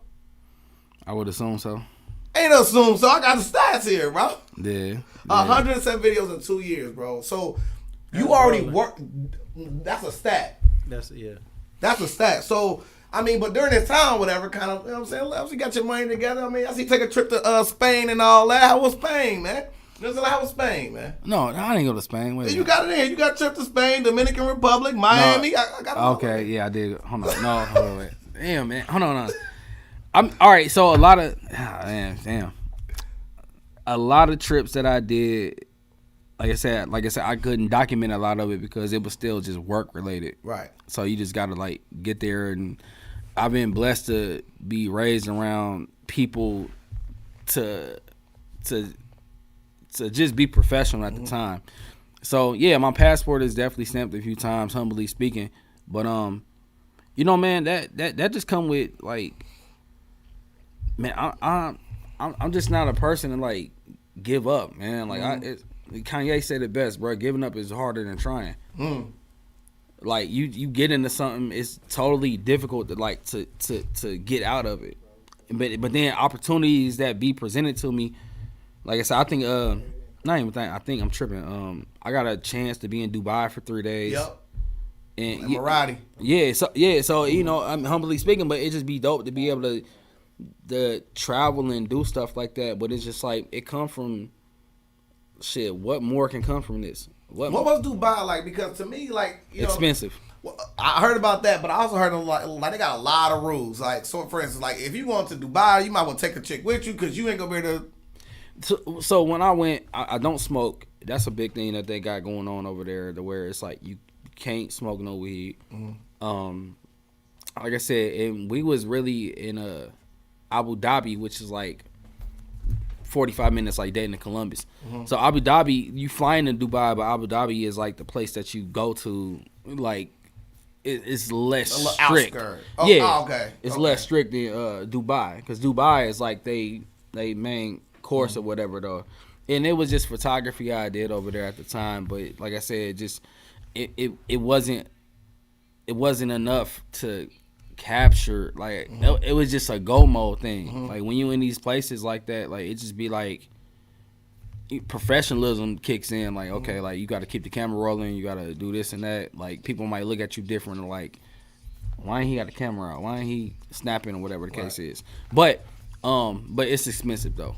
Like that's all I can really say about Dubai. Like we wasn't in Dubai enough. We was there for the scenery, but we wasn't there enough to experience like the whole Dubai lifestyle. How does that feel when like you come out for a shoot and you basically just there working and you really want to play a little bit? Like, man, like it's lit around here. Like, I mean, it got to be that balance, or it's like shit, man. Bench players get rings, play your role. It just come down to that. It's like shit. You don't got time to complain about, damn, we can't go here or there. It's just like shit, bro. Just shit. I'll be back. Like I was here at one time. I'm pretty sure I'll be back again. So on your page, I saw a video. It like some behind the scenes. It was Diddy, Khaled, and Rick Ross. That was my man LA. Shouts out to LA. It sound like Elhae, Elhae, but he's an upcoming artist, which he's on right now. They had took me on tour with them on the Maybach tour, and then that was the last stop in Miami, and that's when like it was like Self-Made 3. I think Omarion was signed to him and everything, and yeah, we was I was his videographer backstage, and that's another thing too. It's like it's no point in me pulling my cell phone out to try to get pictures or like certain things because I got my camera recording everything. Yeah. So it's like shit. I got the best footage. angle right now. You feel me? So it's like, why would I want a picture? Right. You know, the crazy thing with that, man, is Khaled is another person that I looked up to when I was hosting mixtapes, and I remember he had came in and Don't say Khaled, right? What? You don't like Khaled? Man. Oh my God, man. Listen. I know his triggers, bro. He gonna make. I saw you look. If we ever get famous, bro, Khaled's gonna think I don't like him. Puffy, just because I said that they're not producers. beat makers. No, they're not beat makers. Look. They don't produce beats. I agree with you with that though. Yeah, we all agree with you. They know how to construct the beat though. He's switching it up now. Right. Yeah. I'm not. This man getting Hollywood. Oh my God. So Already. if they say who produced this, do you ever say We already had Puffy? No, you say the hitman. Or Bad whoever Boy. The fuck was this? Bad Boy producer. So wait, is a DJ a producer? Because you asked me the question and I answered it honestly on the podcast. Is a DJ a producer? No. Hold on, man. No. So if you bought a DJ drama, no. If you bought a DJ Jelly mixtape, is he a producer? Hell no. He's mixing a different instrumental with a different vocal. He is producing a song. I would call that executive producing. Alfred Powell says Stevie J is Puffy's producer. Yes, well, that's one of his. But Puffy beat Puffy take the credit for it. He's It's one of the his same beat way. It's the producers. same way with Dr. Dre. Like that nigga got 10 niggas on 10 NPCs. Yeah, he outsourced. Yeah. Outsourcing. Let's just safely say it's just a whole different type of game we in now. Like, Yeah. Listen, there is somebody who produces a song, but when we ask somebody, like, damn, who made this? Who made this song or who produced it? You normally are gonna say the person who made the beat. I'm gonna say DJ Khaled if DJ Khaled on there. You know what I'm saying? And I ain't got no problem saying it. Even if Metro Boomin, it made the beat. but that's because we know the insight of like what goes behind production. To the average person, they're gonna say, "Oh, Khaled, Diddy, Metro He Boomin." got me, bro. I know who making the beats and everything like that, but if it's a Khaled you project, ask if somebody asked you who made the beat, you would say Puffy. nah, hell no. Oh, me, no. No, I wouldn't say that. With anybody. With anybody. See, I do my Google research. Like, man, oh man, you want a whole nother podcast? It's just a whole nother, it's a whole nother Peanut who keeps conversation. bringing this shit up. He likes this smoke. So I know. bro. I see you turn your head. I'm like, I be looking oh for that shit. smoke. No, I'm you like, better- oh shit. Khaled, I didn't say shit. But he wants me to say DJ Khaled is a beat producer. No, man. I'm not saying he's that. Like, I'm not saying he's that. Khaled, I just know like you don't Khaled like is Khaled. more, like when it he's comes more to- executive. Yeah, He's an He's executive definitely producer. executive That's producer. all. absolutely. That's Yeah. all. He's an That's executive. I think producer. Khaled. But Khaled, to your credit, I think he's more than that. I think he's more than that. I Yeah. think he's more than an executive producer. Yeah. I think that he's a song producer. That he would go Ooh, get I Metro. like that one. He go get Yeah, the he can person who's gonna construct make it. He the beat. arranges the songs. He's gonna go get the person. He to said make that the when he beat. did the joint with Nipsey. He like, man, drop your verse. I'm gonna. He go get John Legend, go get Nipsey Yeah, feel Hussle, me? Yeah, he and did- then he yeah. says his little shit on the song. And Diddy been brought doing it all that. together, and Diddy does that. He Said does just that. little shit. on the song. All right. They're song. They produce songs, but they don't produce the beat. So I agree with you. So Cook's Films, Cook Films. how'd y'all link up?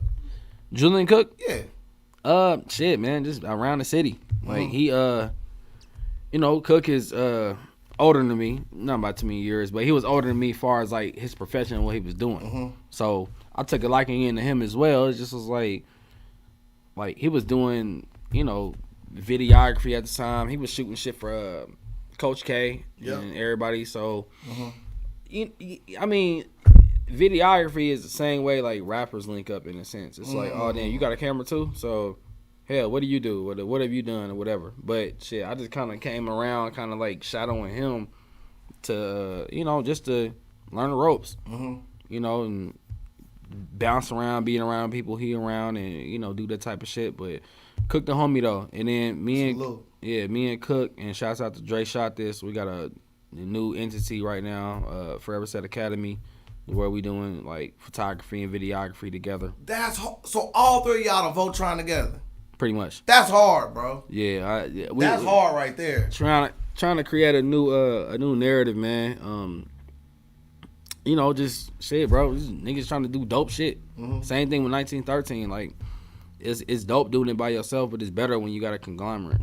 So that's what we trying to aim for. Bro, when you shooting video for somebody and they got you on tour with them, and you doing a videography, how fast do they want their shit edited and turned around for them to be able to see what you got?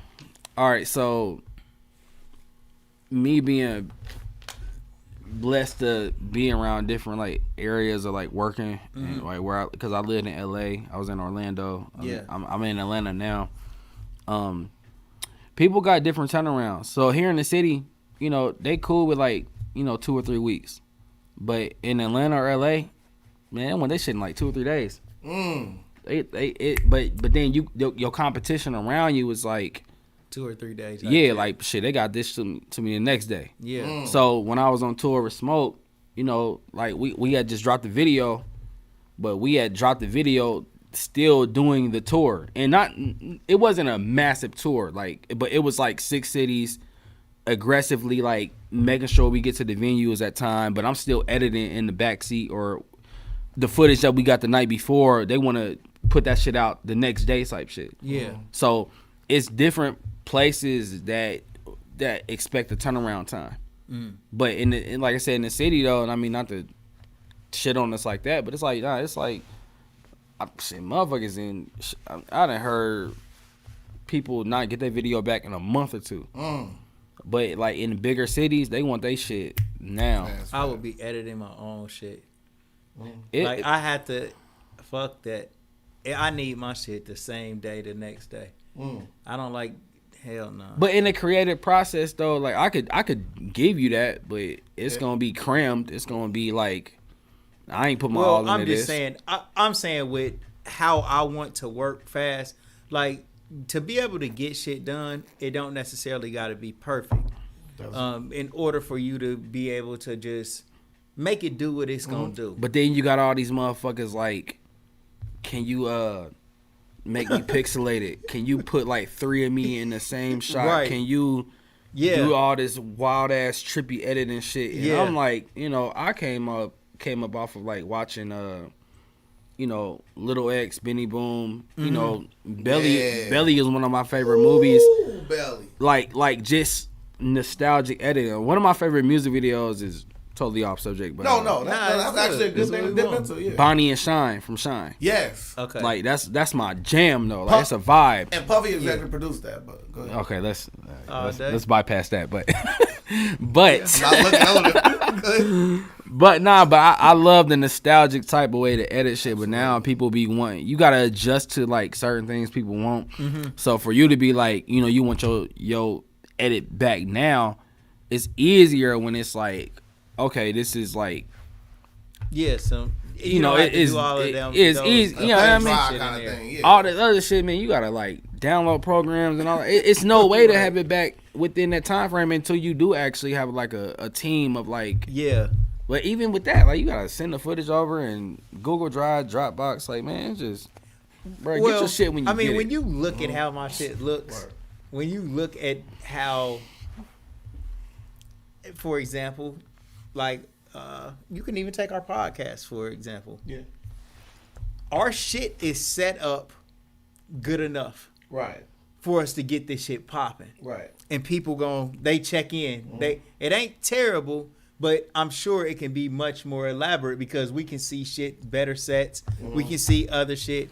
But really what goes into something being great, for real, is the kind of the work and the Content. energy. The energy. Yeah. Like even like my stores and shit like that I have. Like I build them as I go, as opposed to making sure everything is perfect in there before we open the doors and all that shit. Man, the first day when I got this store, man, we didn't have all kind of shit in here. But when I turned that key, that first day, I literally had a line of people going out the door.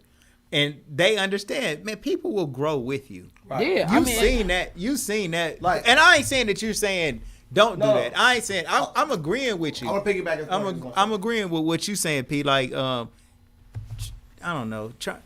Like maybe if I could put out some regular shit, and while people are chewing on that, then I would say, bro, on this next video, let's work on all of that extra shit. Go ahead. I want that comprehensive because Can I get another one of these? Absolutely, hell yeah. I mean, I get up and get it myself. Matter of fact, no, because we're gonna go to break after this. My bad. Off of TED Talk is this very smart black woman named Tara Reid. She created apps without coding, right? Yeah. And one thing she said that I took away from that hour-long thing I watched, so you didn't have to. And she said this: if you wait till your finished product is perfect, you've already missed your launch day. So, Smith, let's get to the commercial breaks. And we're going to refill these refreshments. I had something to say. I'll wait. Nah, come on, Pete. I mean, Pete, come on. No, I mean, but Smith, 2 though. peas in the pie. But That's Smith, a bar! It's my executive producers.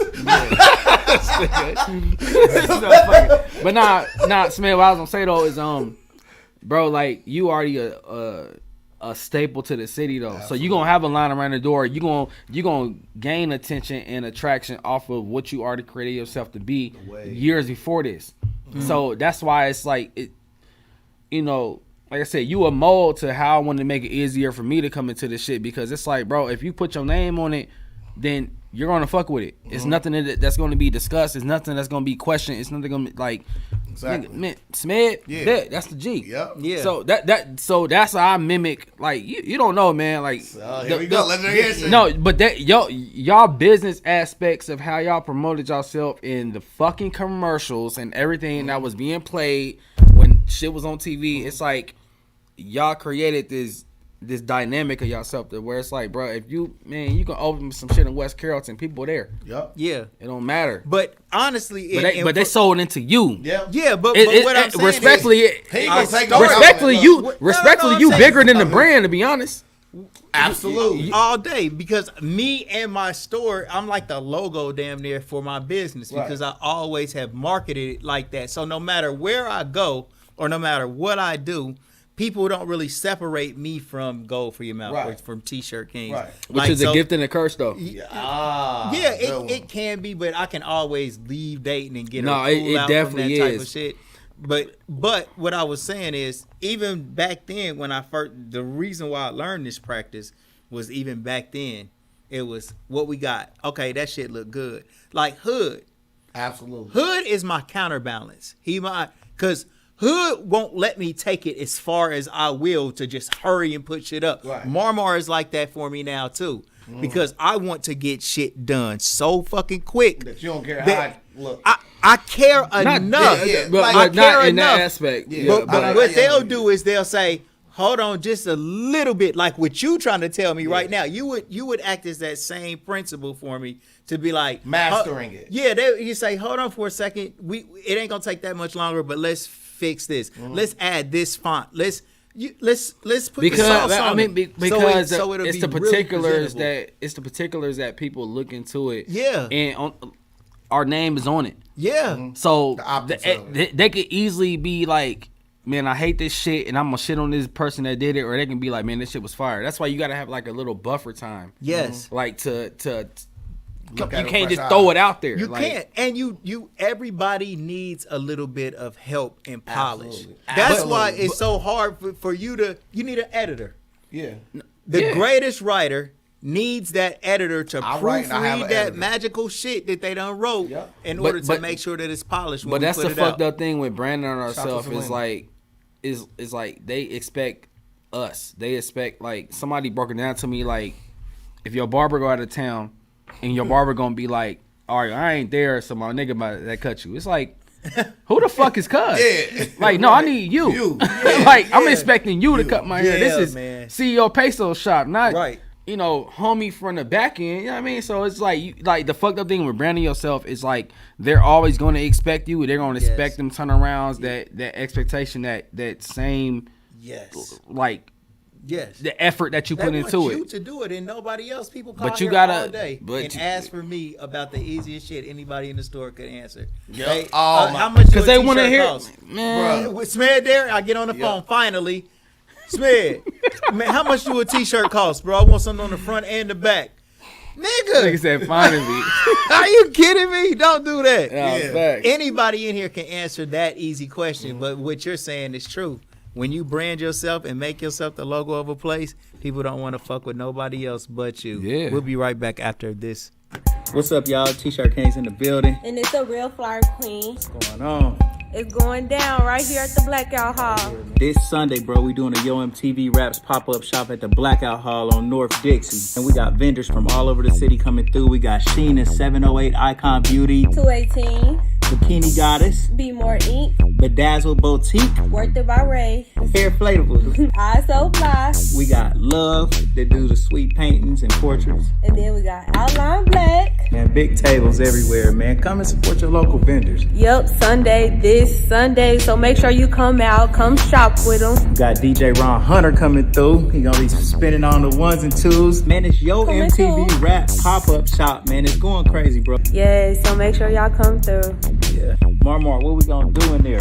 We gonna go crazy, We bro. lit. Yes, sir.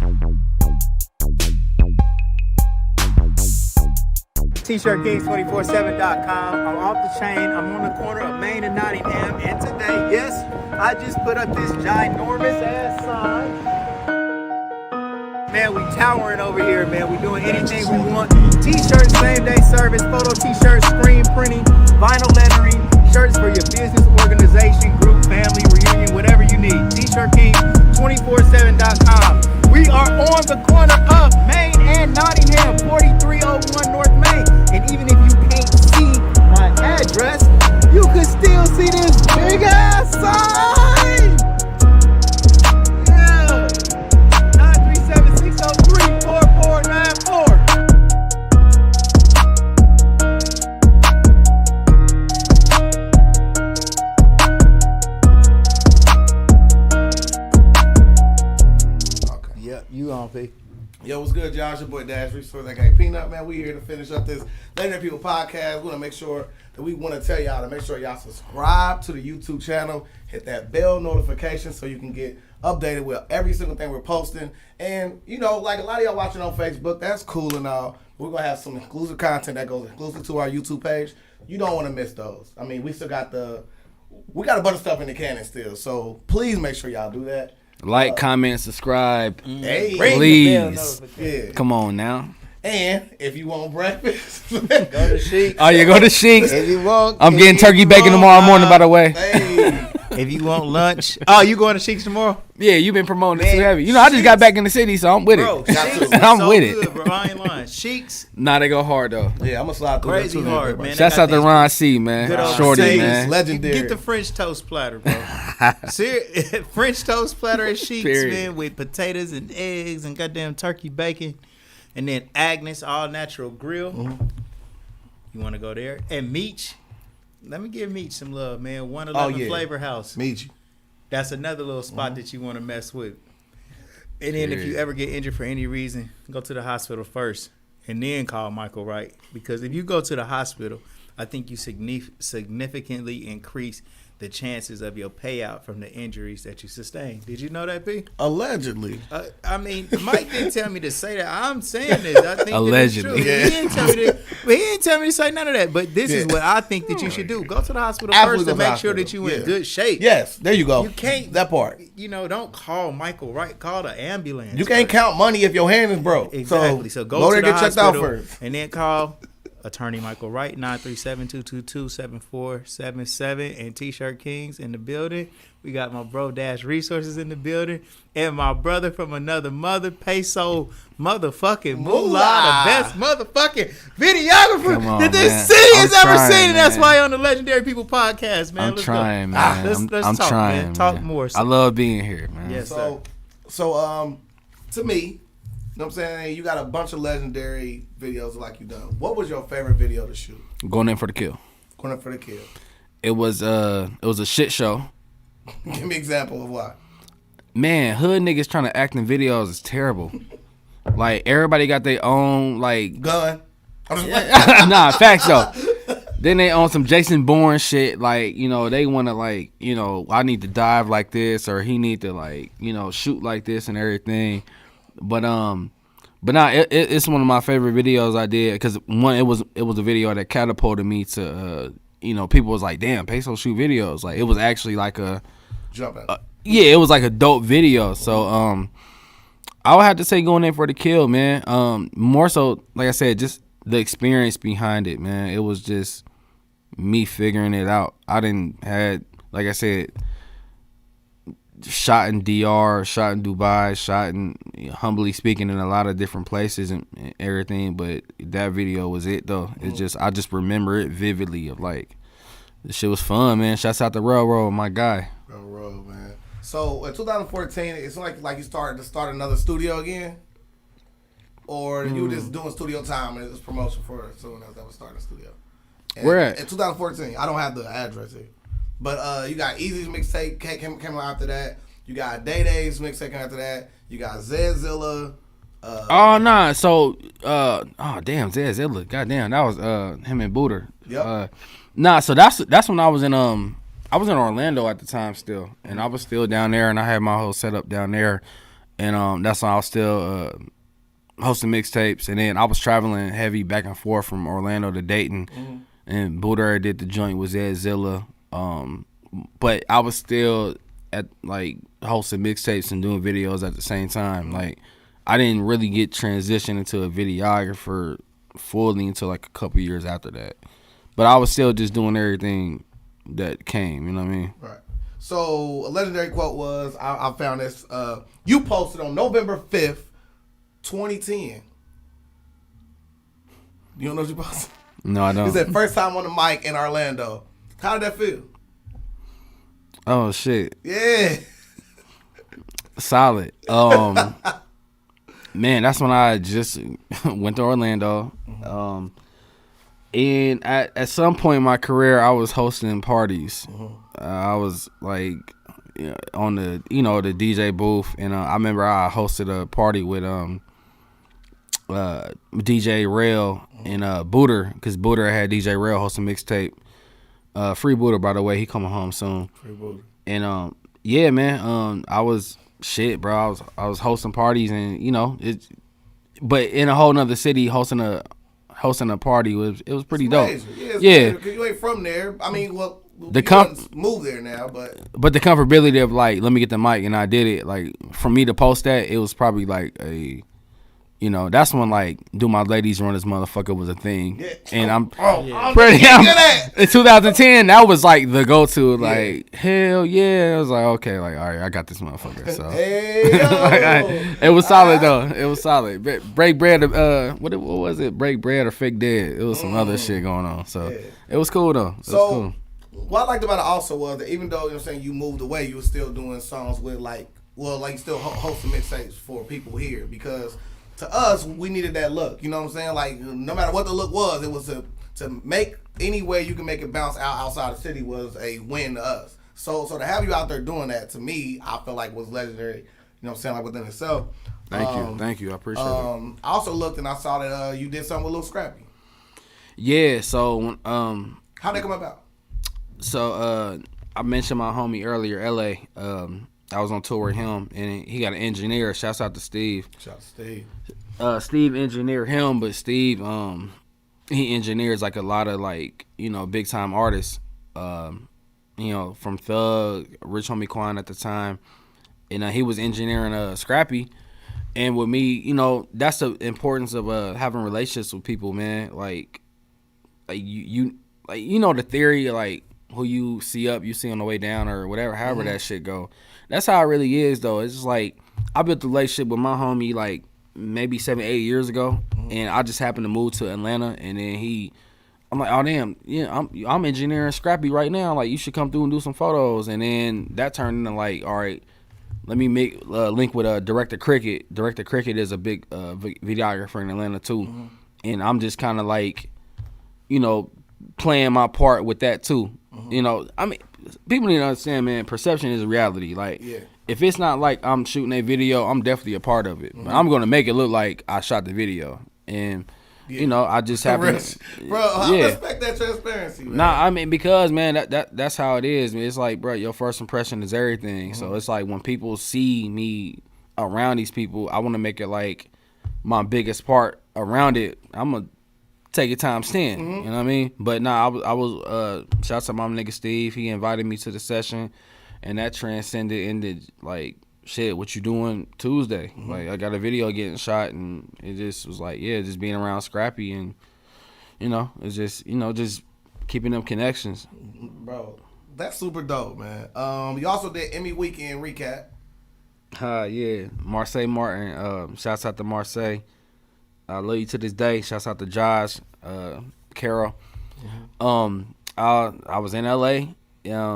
Actually, she shot a movie called Little, and they shot it in Atlanta. But shouts out to Smoke, because her dad had came in some business or wherever they was at. It was like, I need somebody to record my daughter's first movie, like the behind the scenes. And then, luckily, like I said, the relationship thing, like, I can't make this up. Like, I was so cool with a lot of people showing my work. They had referenced me to her, and then they flew me to Atlanta, and I was with her for 6 weeks on set. Wow. Like, yeah, so I was like, major. That is major, bro. Yeah, that was crazy. That was really like, and ironically, I was I went from I just want people to know this. I flew from Dominican Republic early. I left to go to Atlanta, but then I had to bring my son for the first week because it was like my week to have him type thing. And you know, he was on set. They made sure he was cool. Like my people's in Atlanta at the time was helping me watch my son Capo. And you know, with me, man, it's just like by any means. Like I wasn't about to let like me being on daddy duty stop an opportunity to be presented to me. And yeah, everything was paid for. I was on set with her. We ended up, you know, having a crazy rapport with each other, being cool. I had to end up interviewing, like, it was a picture that I had with Regina Hall. I had to interview Issa Rae. It was a terrible interview, by the way. Rae. Is it Issa Rae? Yeah. Yeah, it was a terrible interview. It was so bad. I'd have been like, so on November 5th. No, but I got her dad, Marseille's dad, that threw me into it. Like, hey, bro, we need interviews of everybody on set. How bad was it? Like, I was asking the wrong questions. What kind of questions you asked? No, I wouldn't even say that though. It was the way she was. Issa Rae is like a nigga with a vagina. Like she was like just like real condescending. Like yeah, it's like I mean, it's I don't really know these people on set, so I mean, I guess it's cool. And I'm like, shit. Like the follow up question is not, you're not about to like it. Like, how do you like working with Marseille? I just met her. Like, okay. So shut you down like that. But the thing, but the thing with like, you know, the crazy thing, man, being around these people that be on like movies and all that, they don't know each other until they get on set. Yeah. So it's like they really don't know. So you asking all these questions of like, well, how's it working with? I knew their way here. They was like, yo, what it's like being interviewed by Peanut? Like, I just was like, shit, I just nigga through social media. This shit's dope. I mean, whatever. But I mean, no disrespect though. Of course. But that's just how it was. So I'm asking these questions as if these motherfuckers been having like, you know, brunch on the daily. Like, no, she don't even know them. Yeah. But it was just dope though. Like being thrown into that type of environment, and her dad gave me no mercy. Like, hey, bro, we hired you for a reason. Like, make it happen. And it just shit, man. You just got to do it. I just happened to get blessed with doing it around. You know, shouts out to Will Packer. He blessed me with a hell of opportunity working with him with his TV show, man. Humbly, man, I done had a great stretch of what I've been doing. That's why I'm just trying to keep going, man. I've been around a lot of people I never thought I'd be around. Like. So we're on Legendary People podcast. We had a thing called a legendary mistake. So can you name a legendary mistake? Like if you had a time machine to go back at one point in your life, it could be any small part. What's one legendary mistake that you made in your opinion? Branding myself, man. Like a lot of these people, man, they able to be at 3 or 4 places at once because it was. I don't know. I don't know. Are you saying like brand yourself such as I create the imprint and then I could send somebody to go there so I can get 2 places at once? Like I said, like you gonna expect the same nigga to cut your hair every time. Or what? Hold on, I got another legendary mistake. That wasn't an Issa Rae interview. That was terrible too. Nah, you know what? It gotta be the Issa Rae interview, to be honest. The legendary mistake. She shitted on me. It's a lot of details I'm not giving y'all right now, but she shitted on me. She shitted on me. Like, did she say something directly about how you was interviewing her, or say it was asking her stupid questions or anything like that? The question wasn't stupid. But did she say that or play that? It's how she ended it. She was like, "Are we done?" I'm like, "Yeah." But I'm like, you fresh off of like Insecure season 2 and everything. And and it's just like, God damn. It's just like, yeah. She like, "Are we done?" I'm like, But I guess there's no way I could have really controlled that. I mean, I was trying to ask. Because a lot of time, you know what, though? When people act like that, man, they do look jerkish. Because, like, everybody that's watching that shit see that shit. You know what I'm saying? Damn near you try to play somebody, you play yourself, man. But the same way I said, like, I'll be in Dubai again or whatever the case is, like, I ran into her, like, couple months after that when I was working on the Twitter show, and she was there and she was like, "Oh yeah, I remember you." I don't give a fuck. You remember me for bad or good questions. You remember me though, and I got a Yeah. picture with her. I was like, all right, bet. Yeah. Like, shit. Yeah. I feel like I was in the game. Who Still. are we? Who is this again? Issa Rae. Issa Rae, her show was Insecure. Fire show.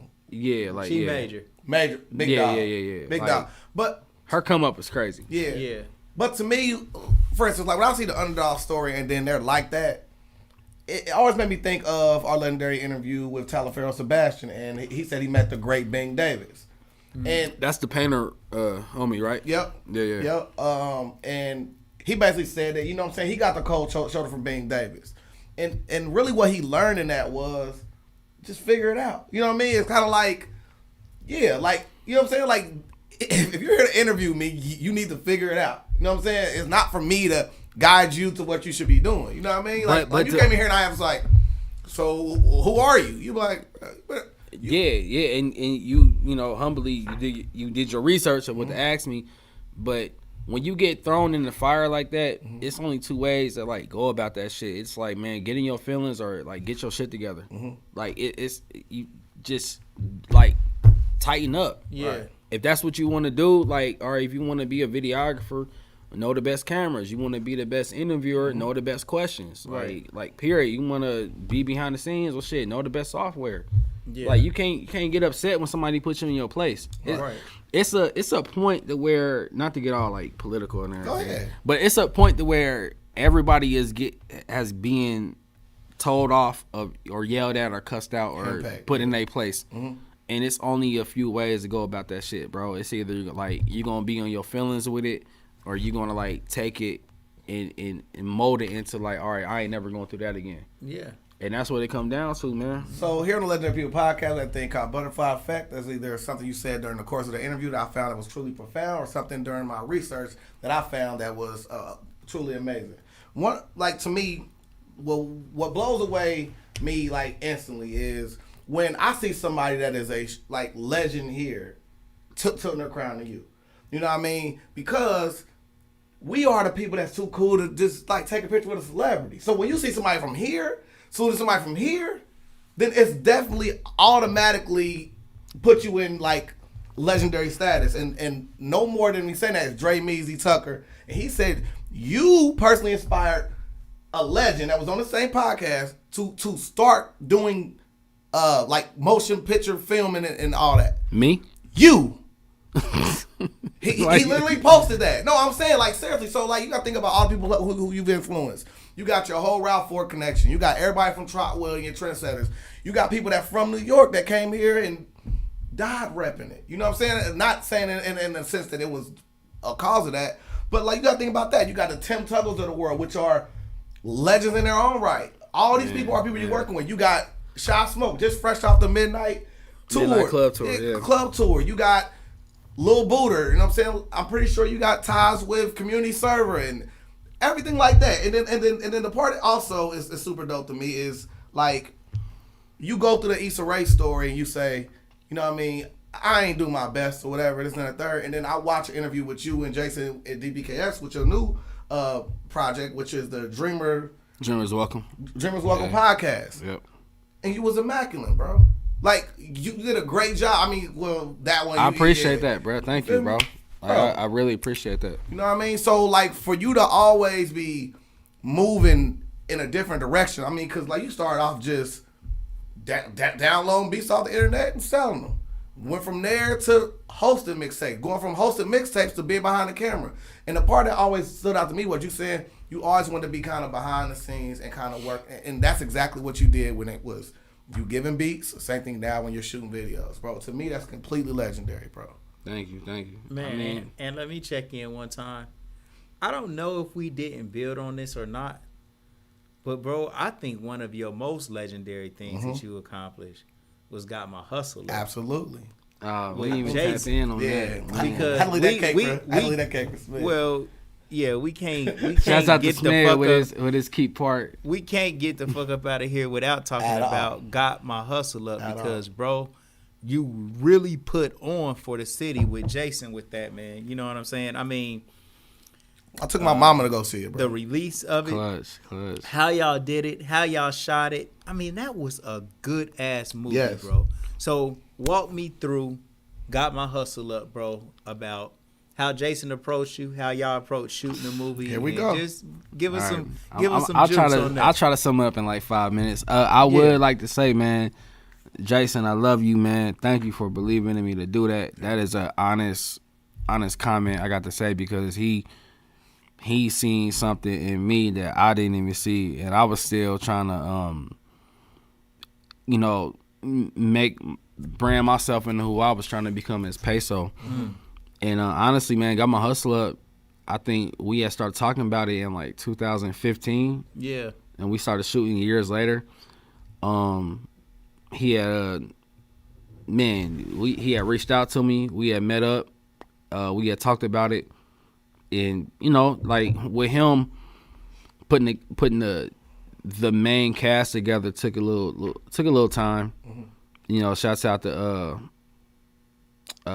Gravy. Well, he calls himself Gravy. Yeah. Jamal Woolard, Biggie. Man, it was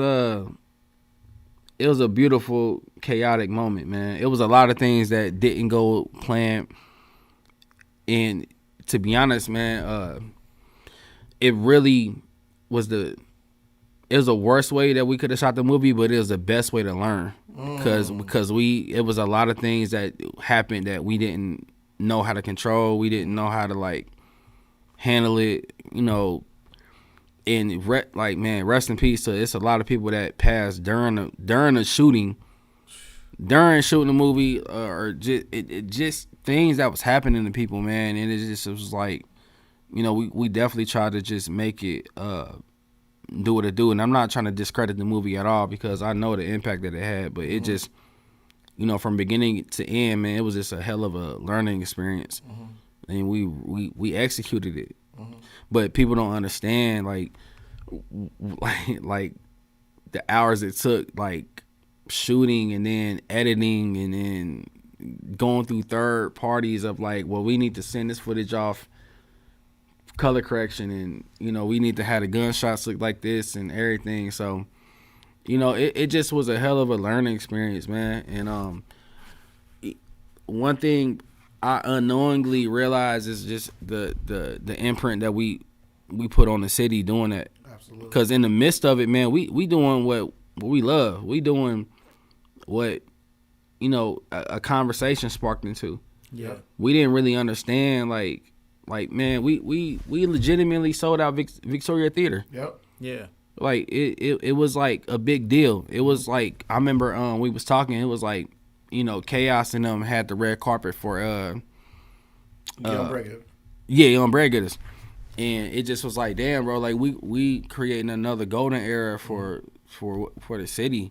Yeah. And Smith was part of it, and we was like reenacting shit, and we shooting till like 12, 1 in the morning and everything. And just everybody's accomplishment, they putting their time into it and everything, bro. A lot of people didn't have to do nothing that they did, and that just let you know, like, damn, bro, like people really like rocking with it. It's like a lot of people didn't get paid for it. A lot of people lost sleep over it. A lot of people, wanted to just be a part of something, man. Yeah. It was dope. It was really dope. So I commend Jason for that.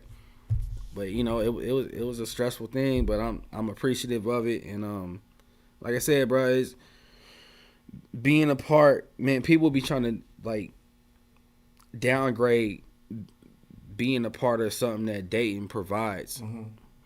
Like, it's cool to put something connected with the city, man. Like that shit, like people be trying to act like it's too cool to like put on for the city. Like, nah, like nigga, we doing this shit. Like you say, I see you looking at him, but I don't know. No, I'm wondering, like, that's hard. Like, we need to cut that part right there. Like, it's being the ad. Because, man, I mean, but thank God for me, man. Like I said, bro, I really look up to Smed. I look up to Hood, Mo, everybody who was like already creating like a moment of like what they was providing for the city, and it's like, I want to be a part of that. Yeah. Nigga want to be a part of something that like that provided for the city. Yeah. And you know, with my creativity and with me and Jason putting our shit together, man, that was a stressful time. Yeah. It was, man, that movie took 2 or 3 years to shoot and a year to edit. But we got it done. We got it done. Me and Jason got into arguments and everything, but we got it done. But that build up that brotherhood. Yep. And you know, so to answer your question, man, that was probably like one of the best things I could have provided to the city, man. Like, man, they got my hustle up. It'll ever be enshrined as something that was super major. Absolutely. That Dayton did together. Yes. I mean, Yes. the movie itself is so good, man. I mean, it's just, and it's a long movie, but it's good to the end. You got multiple hoods all working together. Man, Jason went out and reached out to everybody and brought so many different people from different walks all together in one major project. And the red carpet event, or the first showing, or the premiere is what it was. the Victoria Theater was the very first one. The Victoria Theater premiere was an outstanding coming out party breakout event, man. That was, to this day, that was something that I just like. I think that I would say that's probably the hardest thing that Dayton has ever produced from the black side, bro. I don't want to be a prisoner of the moment, because we definitely had legends on here who's had substantial moments. But for instance, we could time capsule it by saying it is the LeBron of this era. Yeah, man, It's LeBron's era when it comes to I don't moments. know. I mean, I don't know. I haven't never. That was major. Yeah. That movie premiere was major. Hey, you know what's crazy? As fuck. Absolutely. Like I said, I took my mother there. What can we compare it? What's but better? look, I don't want to look, be prisoner of that- the moment. We just don't have all the information from them. That's the crazy part. Cause Prisoner of the moment. I'm 'cause- just asking you. They ain't about prisoner of the moment. I'm asking you what's better than that. But Jason was about to premiere. We was trying to premiere it at the Neon. At the Neon, yeah. And he said somebody hit him with the, like, you better, like, it's too many people that was trying to attend it. Then you got all these motherfuckers, man, suited and booted, like dresses, suits, 3 pieces, custom everything. That and shit it just was sweet like, as fuck. It is. Yeah, Definitely. it was. I mean, I'm going to say one right now. For sure. You say give it number one? Yeah, I'm giving it one right now. I'm gonna give For sure. Damn. But that was. You're a tough critic. I'm not a tough critic. I took my own mother there, bro. Like, you know what I'm saying? And to me, like, you know, I want to piggyback off that and say it was super legendary, because it's a time like I felt safe not taking my mama somewhere where I know there's gonna be hood activities there. Yeah, you know what I'm saying? It was like, it was more than just a movie premiere. Yeah. Like, you know what I'm saying? It was a moment for the whole city. Like, Yeah, and I just, to answer your question, I just feel blessed to actually be a piece of the brand, a part of that. Yeah, And I be forgetting my significance. Like, I did shoot it, I did edit it. Shouts out to Mouse. He helped shoot Mouse it too. Trap, man, my bro. Mouse Trap. I can't. Yeah, man, it was crazy, man. That's It major, was crazy. bro. it Yeah, is super major. And the Big dopest major. part about that is the butterfly effect that's gonna come from that. I mean, Yeah, waves of shit. waves Jason of just stuff. I mean, like, keep I'm waiting shit on cooking. C-Ray's next release. You know what I'm saying? Like, Yeah. So it's like, but I feel like PUA and all that type of stuff. I feel like we set the bar. Like it's and Jason got PUA. He got Sex in the Club. He got Jason got like 3 joints Turned up. that's in the vault right now. Yeah. True It's Leo crazy. fashion, working on 20 then- things at once. And then we working on got my hustle up too. We working on the script for that. So Yeah. you know, yeah, I'm in the PUA movie. I'm like just person in the background somewhere. I just want people to know, man. Like even though I be like out the scene and I be like traveling a lot, bro. Like it's dating bread to the day. You feel me? Yeah. Like, I make sure like wherever I'm at, where I rep it. Like nigga, we on Tubi, we on Netflix. Yeah. No, we ain't on Netflix. No Hulu. But Yeah. we got a lot of places though, so it's dope, man. So to answer your question, bro, it's a blessing to be a part of that project, man. sure. And thank you for being a part of it because you was utilizing the hell out of your store. Oh yeah, yeah. So, No doubt. It was dope. So I met you with another legendary quote that our brother said here, and you know what I'm saying, we close up here. A legendary quote by you. You said, "From the garage to Orlando, I'll be damned if I don't make this happen to work. I'll be damned if I don't make this shit happen because all the work I put in." And I think you encompassed that, and you probably said this back in 2008. But feel like it. for you to have that type of mentality moving forward speaks to what you're going to do next. So, of course, always come back in and check in with your homies. You know, you got Absolutely. something new coming in, a project coming in, because know what I'm saying? We ain't the Breakfast Club of the day, you know what I'm saying? We better than the Breakfast Club now. That's the Godcast, bro. The Godcast. I seen it. I'm like, I fuck with it. But I'm appreciative, man. Like I said, the research is crazy. Like, you know, I got history with y'all, and I appreciate the platform to come here and just, you know, talk, man. Yeah, you know, it's dope, man. And we come busting up on your podcast as well, you know what I'm saying? Yeah, we gonna get to that after, because shit. I'm in town, so we gotta. I'm talking about this week though. I don't know y'all schedule, but this week. Oh shit! Hold on. We're talking. We talking about that. Let me see. Have my guys got that gear, guys. This week. Wait a minute. Have my guys got that gear, guys. Shit, if you there, fuck it, we can get it done. Look, let me down softly when we are not on live. Yes, all right, y'all. Everybody go to Sheiks for breakfast, Agnes for lunch, and if you ever get injured, call attorney Michael Wright at 937-222-7477. Like and subscribe to our YouTube channel. Ring the bell notification so you can get alerted every time we drop something new. This is the Legendary People Godcast with my brother, the legendary Peanut Johnson. P, what you got, bro? Yeah, my man, bro, I appreciate you, man. It's your boy Dash Resource, aka Peanut. I do sell stocks not dope every Sunday, 8:00 p.m. sharp. I do daily picks every day. Just giving you 3 picks a day, and I pick 1 out of the 3. But man, ain't here to talk about me, man. We're here to talk about my man Peso, man. Man, Peso, take us up out of here, bro. What you got? Hey, man, shouts out. What's coming for you, man? What's next for you? Shouts out to the Godcast, by the way. Just Dreamers Welcome Podcast. You know, we got that going on. Obviously, I'm just gonna be steady building my brand up. Forever Set Academy. It's a lifestyle, and we steady building. We never giving up. Y'all know what it is, man. See y'all Peso. Man, let's go, man. Come to our pop-up shop. That shit gonna be lit. What's up, y'all? T-shirt Kings in the building. And it's a real flyer queen. What's going on?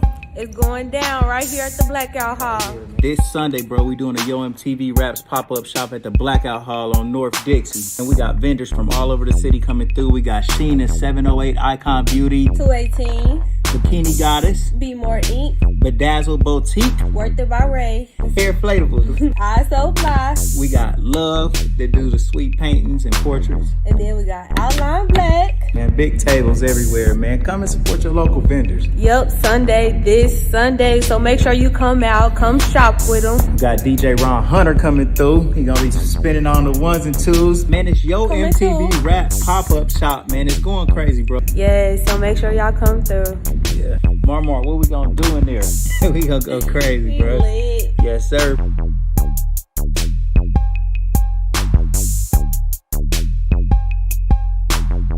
What's up, y'all? T-shirt Kings in the building. And it's a real flyer queen. What's going on? It's going down right here at the Blackout Hall. This Sunday, bro, we doing a Yo MTV Raps pop-up shop at the Blackout Hall on North Dixie. And we got vendors from all over the city coming through. We got Sheena, 708 Icon Beauty, 218. Bikini Goddess, Be More Ink, Bedazzle Boutique, Worth It by Ray, Hair Inflatables. I So Fly. We got Love that do the sweet paintings and portraits. And then we got Outline Black. Man, big tables everywhere, man. Come and support your local vendors. Yep, this Sunday. So make sure you come out, come shop with them. Got DJ Ron Hunter coming through. He gonna be spinning on the 1s and 2s. Man, it's Yo Coming MTV through. Rap pop-up shop, man. It's going crazy, bro. Yeah, so make sure y'all come through. Yeah. Marmar, what we gonna do in there? We gonna go crazy, bro. Lit. Yes, sir.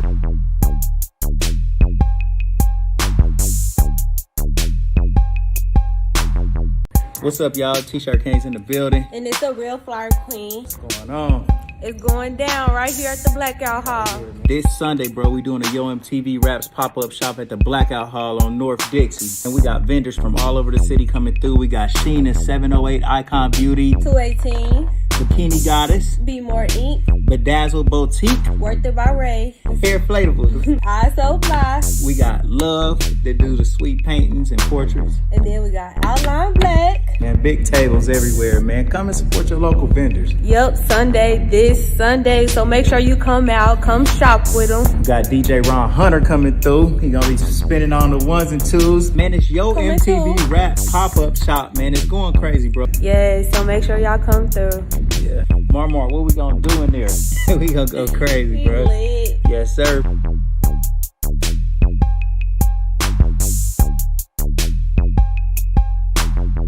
What's up, y'all? T-shirt Kings in the building. And it's a real flyer queen. What's going on? It's going down right here at the Blackout Hall. This Sunday, bro, we doing a Yo MTV Raps pop-up shop at the Blackout Hall on North Dixie. And we got vendors from all over the city coming through. We got Sheena, 708 Icon Beauty, 218. Bikini Goddess, Be More Ink. Bedazzle Boutique, Worth It by Ray. Fair Flatables. I So Fly. We got Love that do the sweet paintings and portraits. And then we got Outline Black. Man, big tables everywhere, man. Come and support your local vendors. Yep, this Sunday. So make sure you come out, come shop with them. We got DJ Ron Hunter coming through. He gonna be spinning on the ones and twos. Man, it's Yo Coming MTV through. Raps pop-up shop, man. It's going crazy, bro. Yeah, so make sure y'all come through. Yeah. Marmar, what we gonna do in there? We gonna go crazy, Be bro. lit. Yes, sir.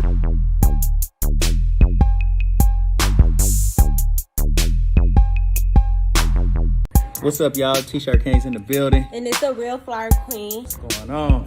It's going down right here at the Blackout Hall. This Sunday, bro, we doing a Yo MTV Raps pop-up shop at the Blackout Hall on North Dixie. And we got vendors from all over the city coming through. We got Sheena, 708 Icon Beauty, 218. Bikini Goddess, Be More Ink. Bedazzle Boutique, Worth It by Ray. Fair Flatables. I So Fly. We got Love that do the sweet paintings and portraits. And then we got Outline Black. Man, big tables everywhere, man. Come and support your local vendors. Yep, this Sunday. So make sure you come out, come shop with them. We got DJ Ron Hunter coming through. He gonna be spinning on the ones and twos. Man, it's Yo Coming MTV through. Raps pop-up shop, man. It's going crazy, bro. Yeah, so make sure y'all come through. Yeah. Marmar, what we gonna do in there? We gonna go crazy, Be bro. lit. Yes, sir.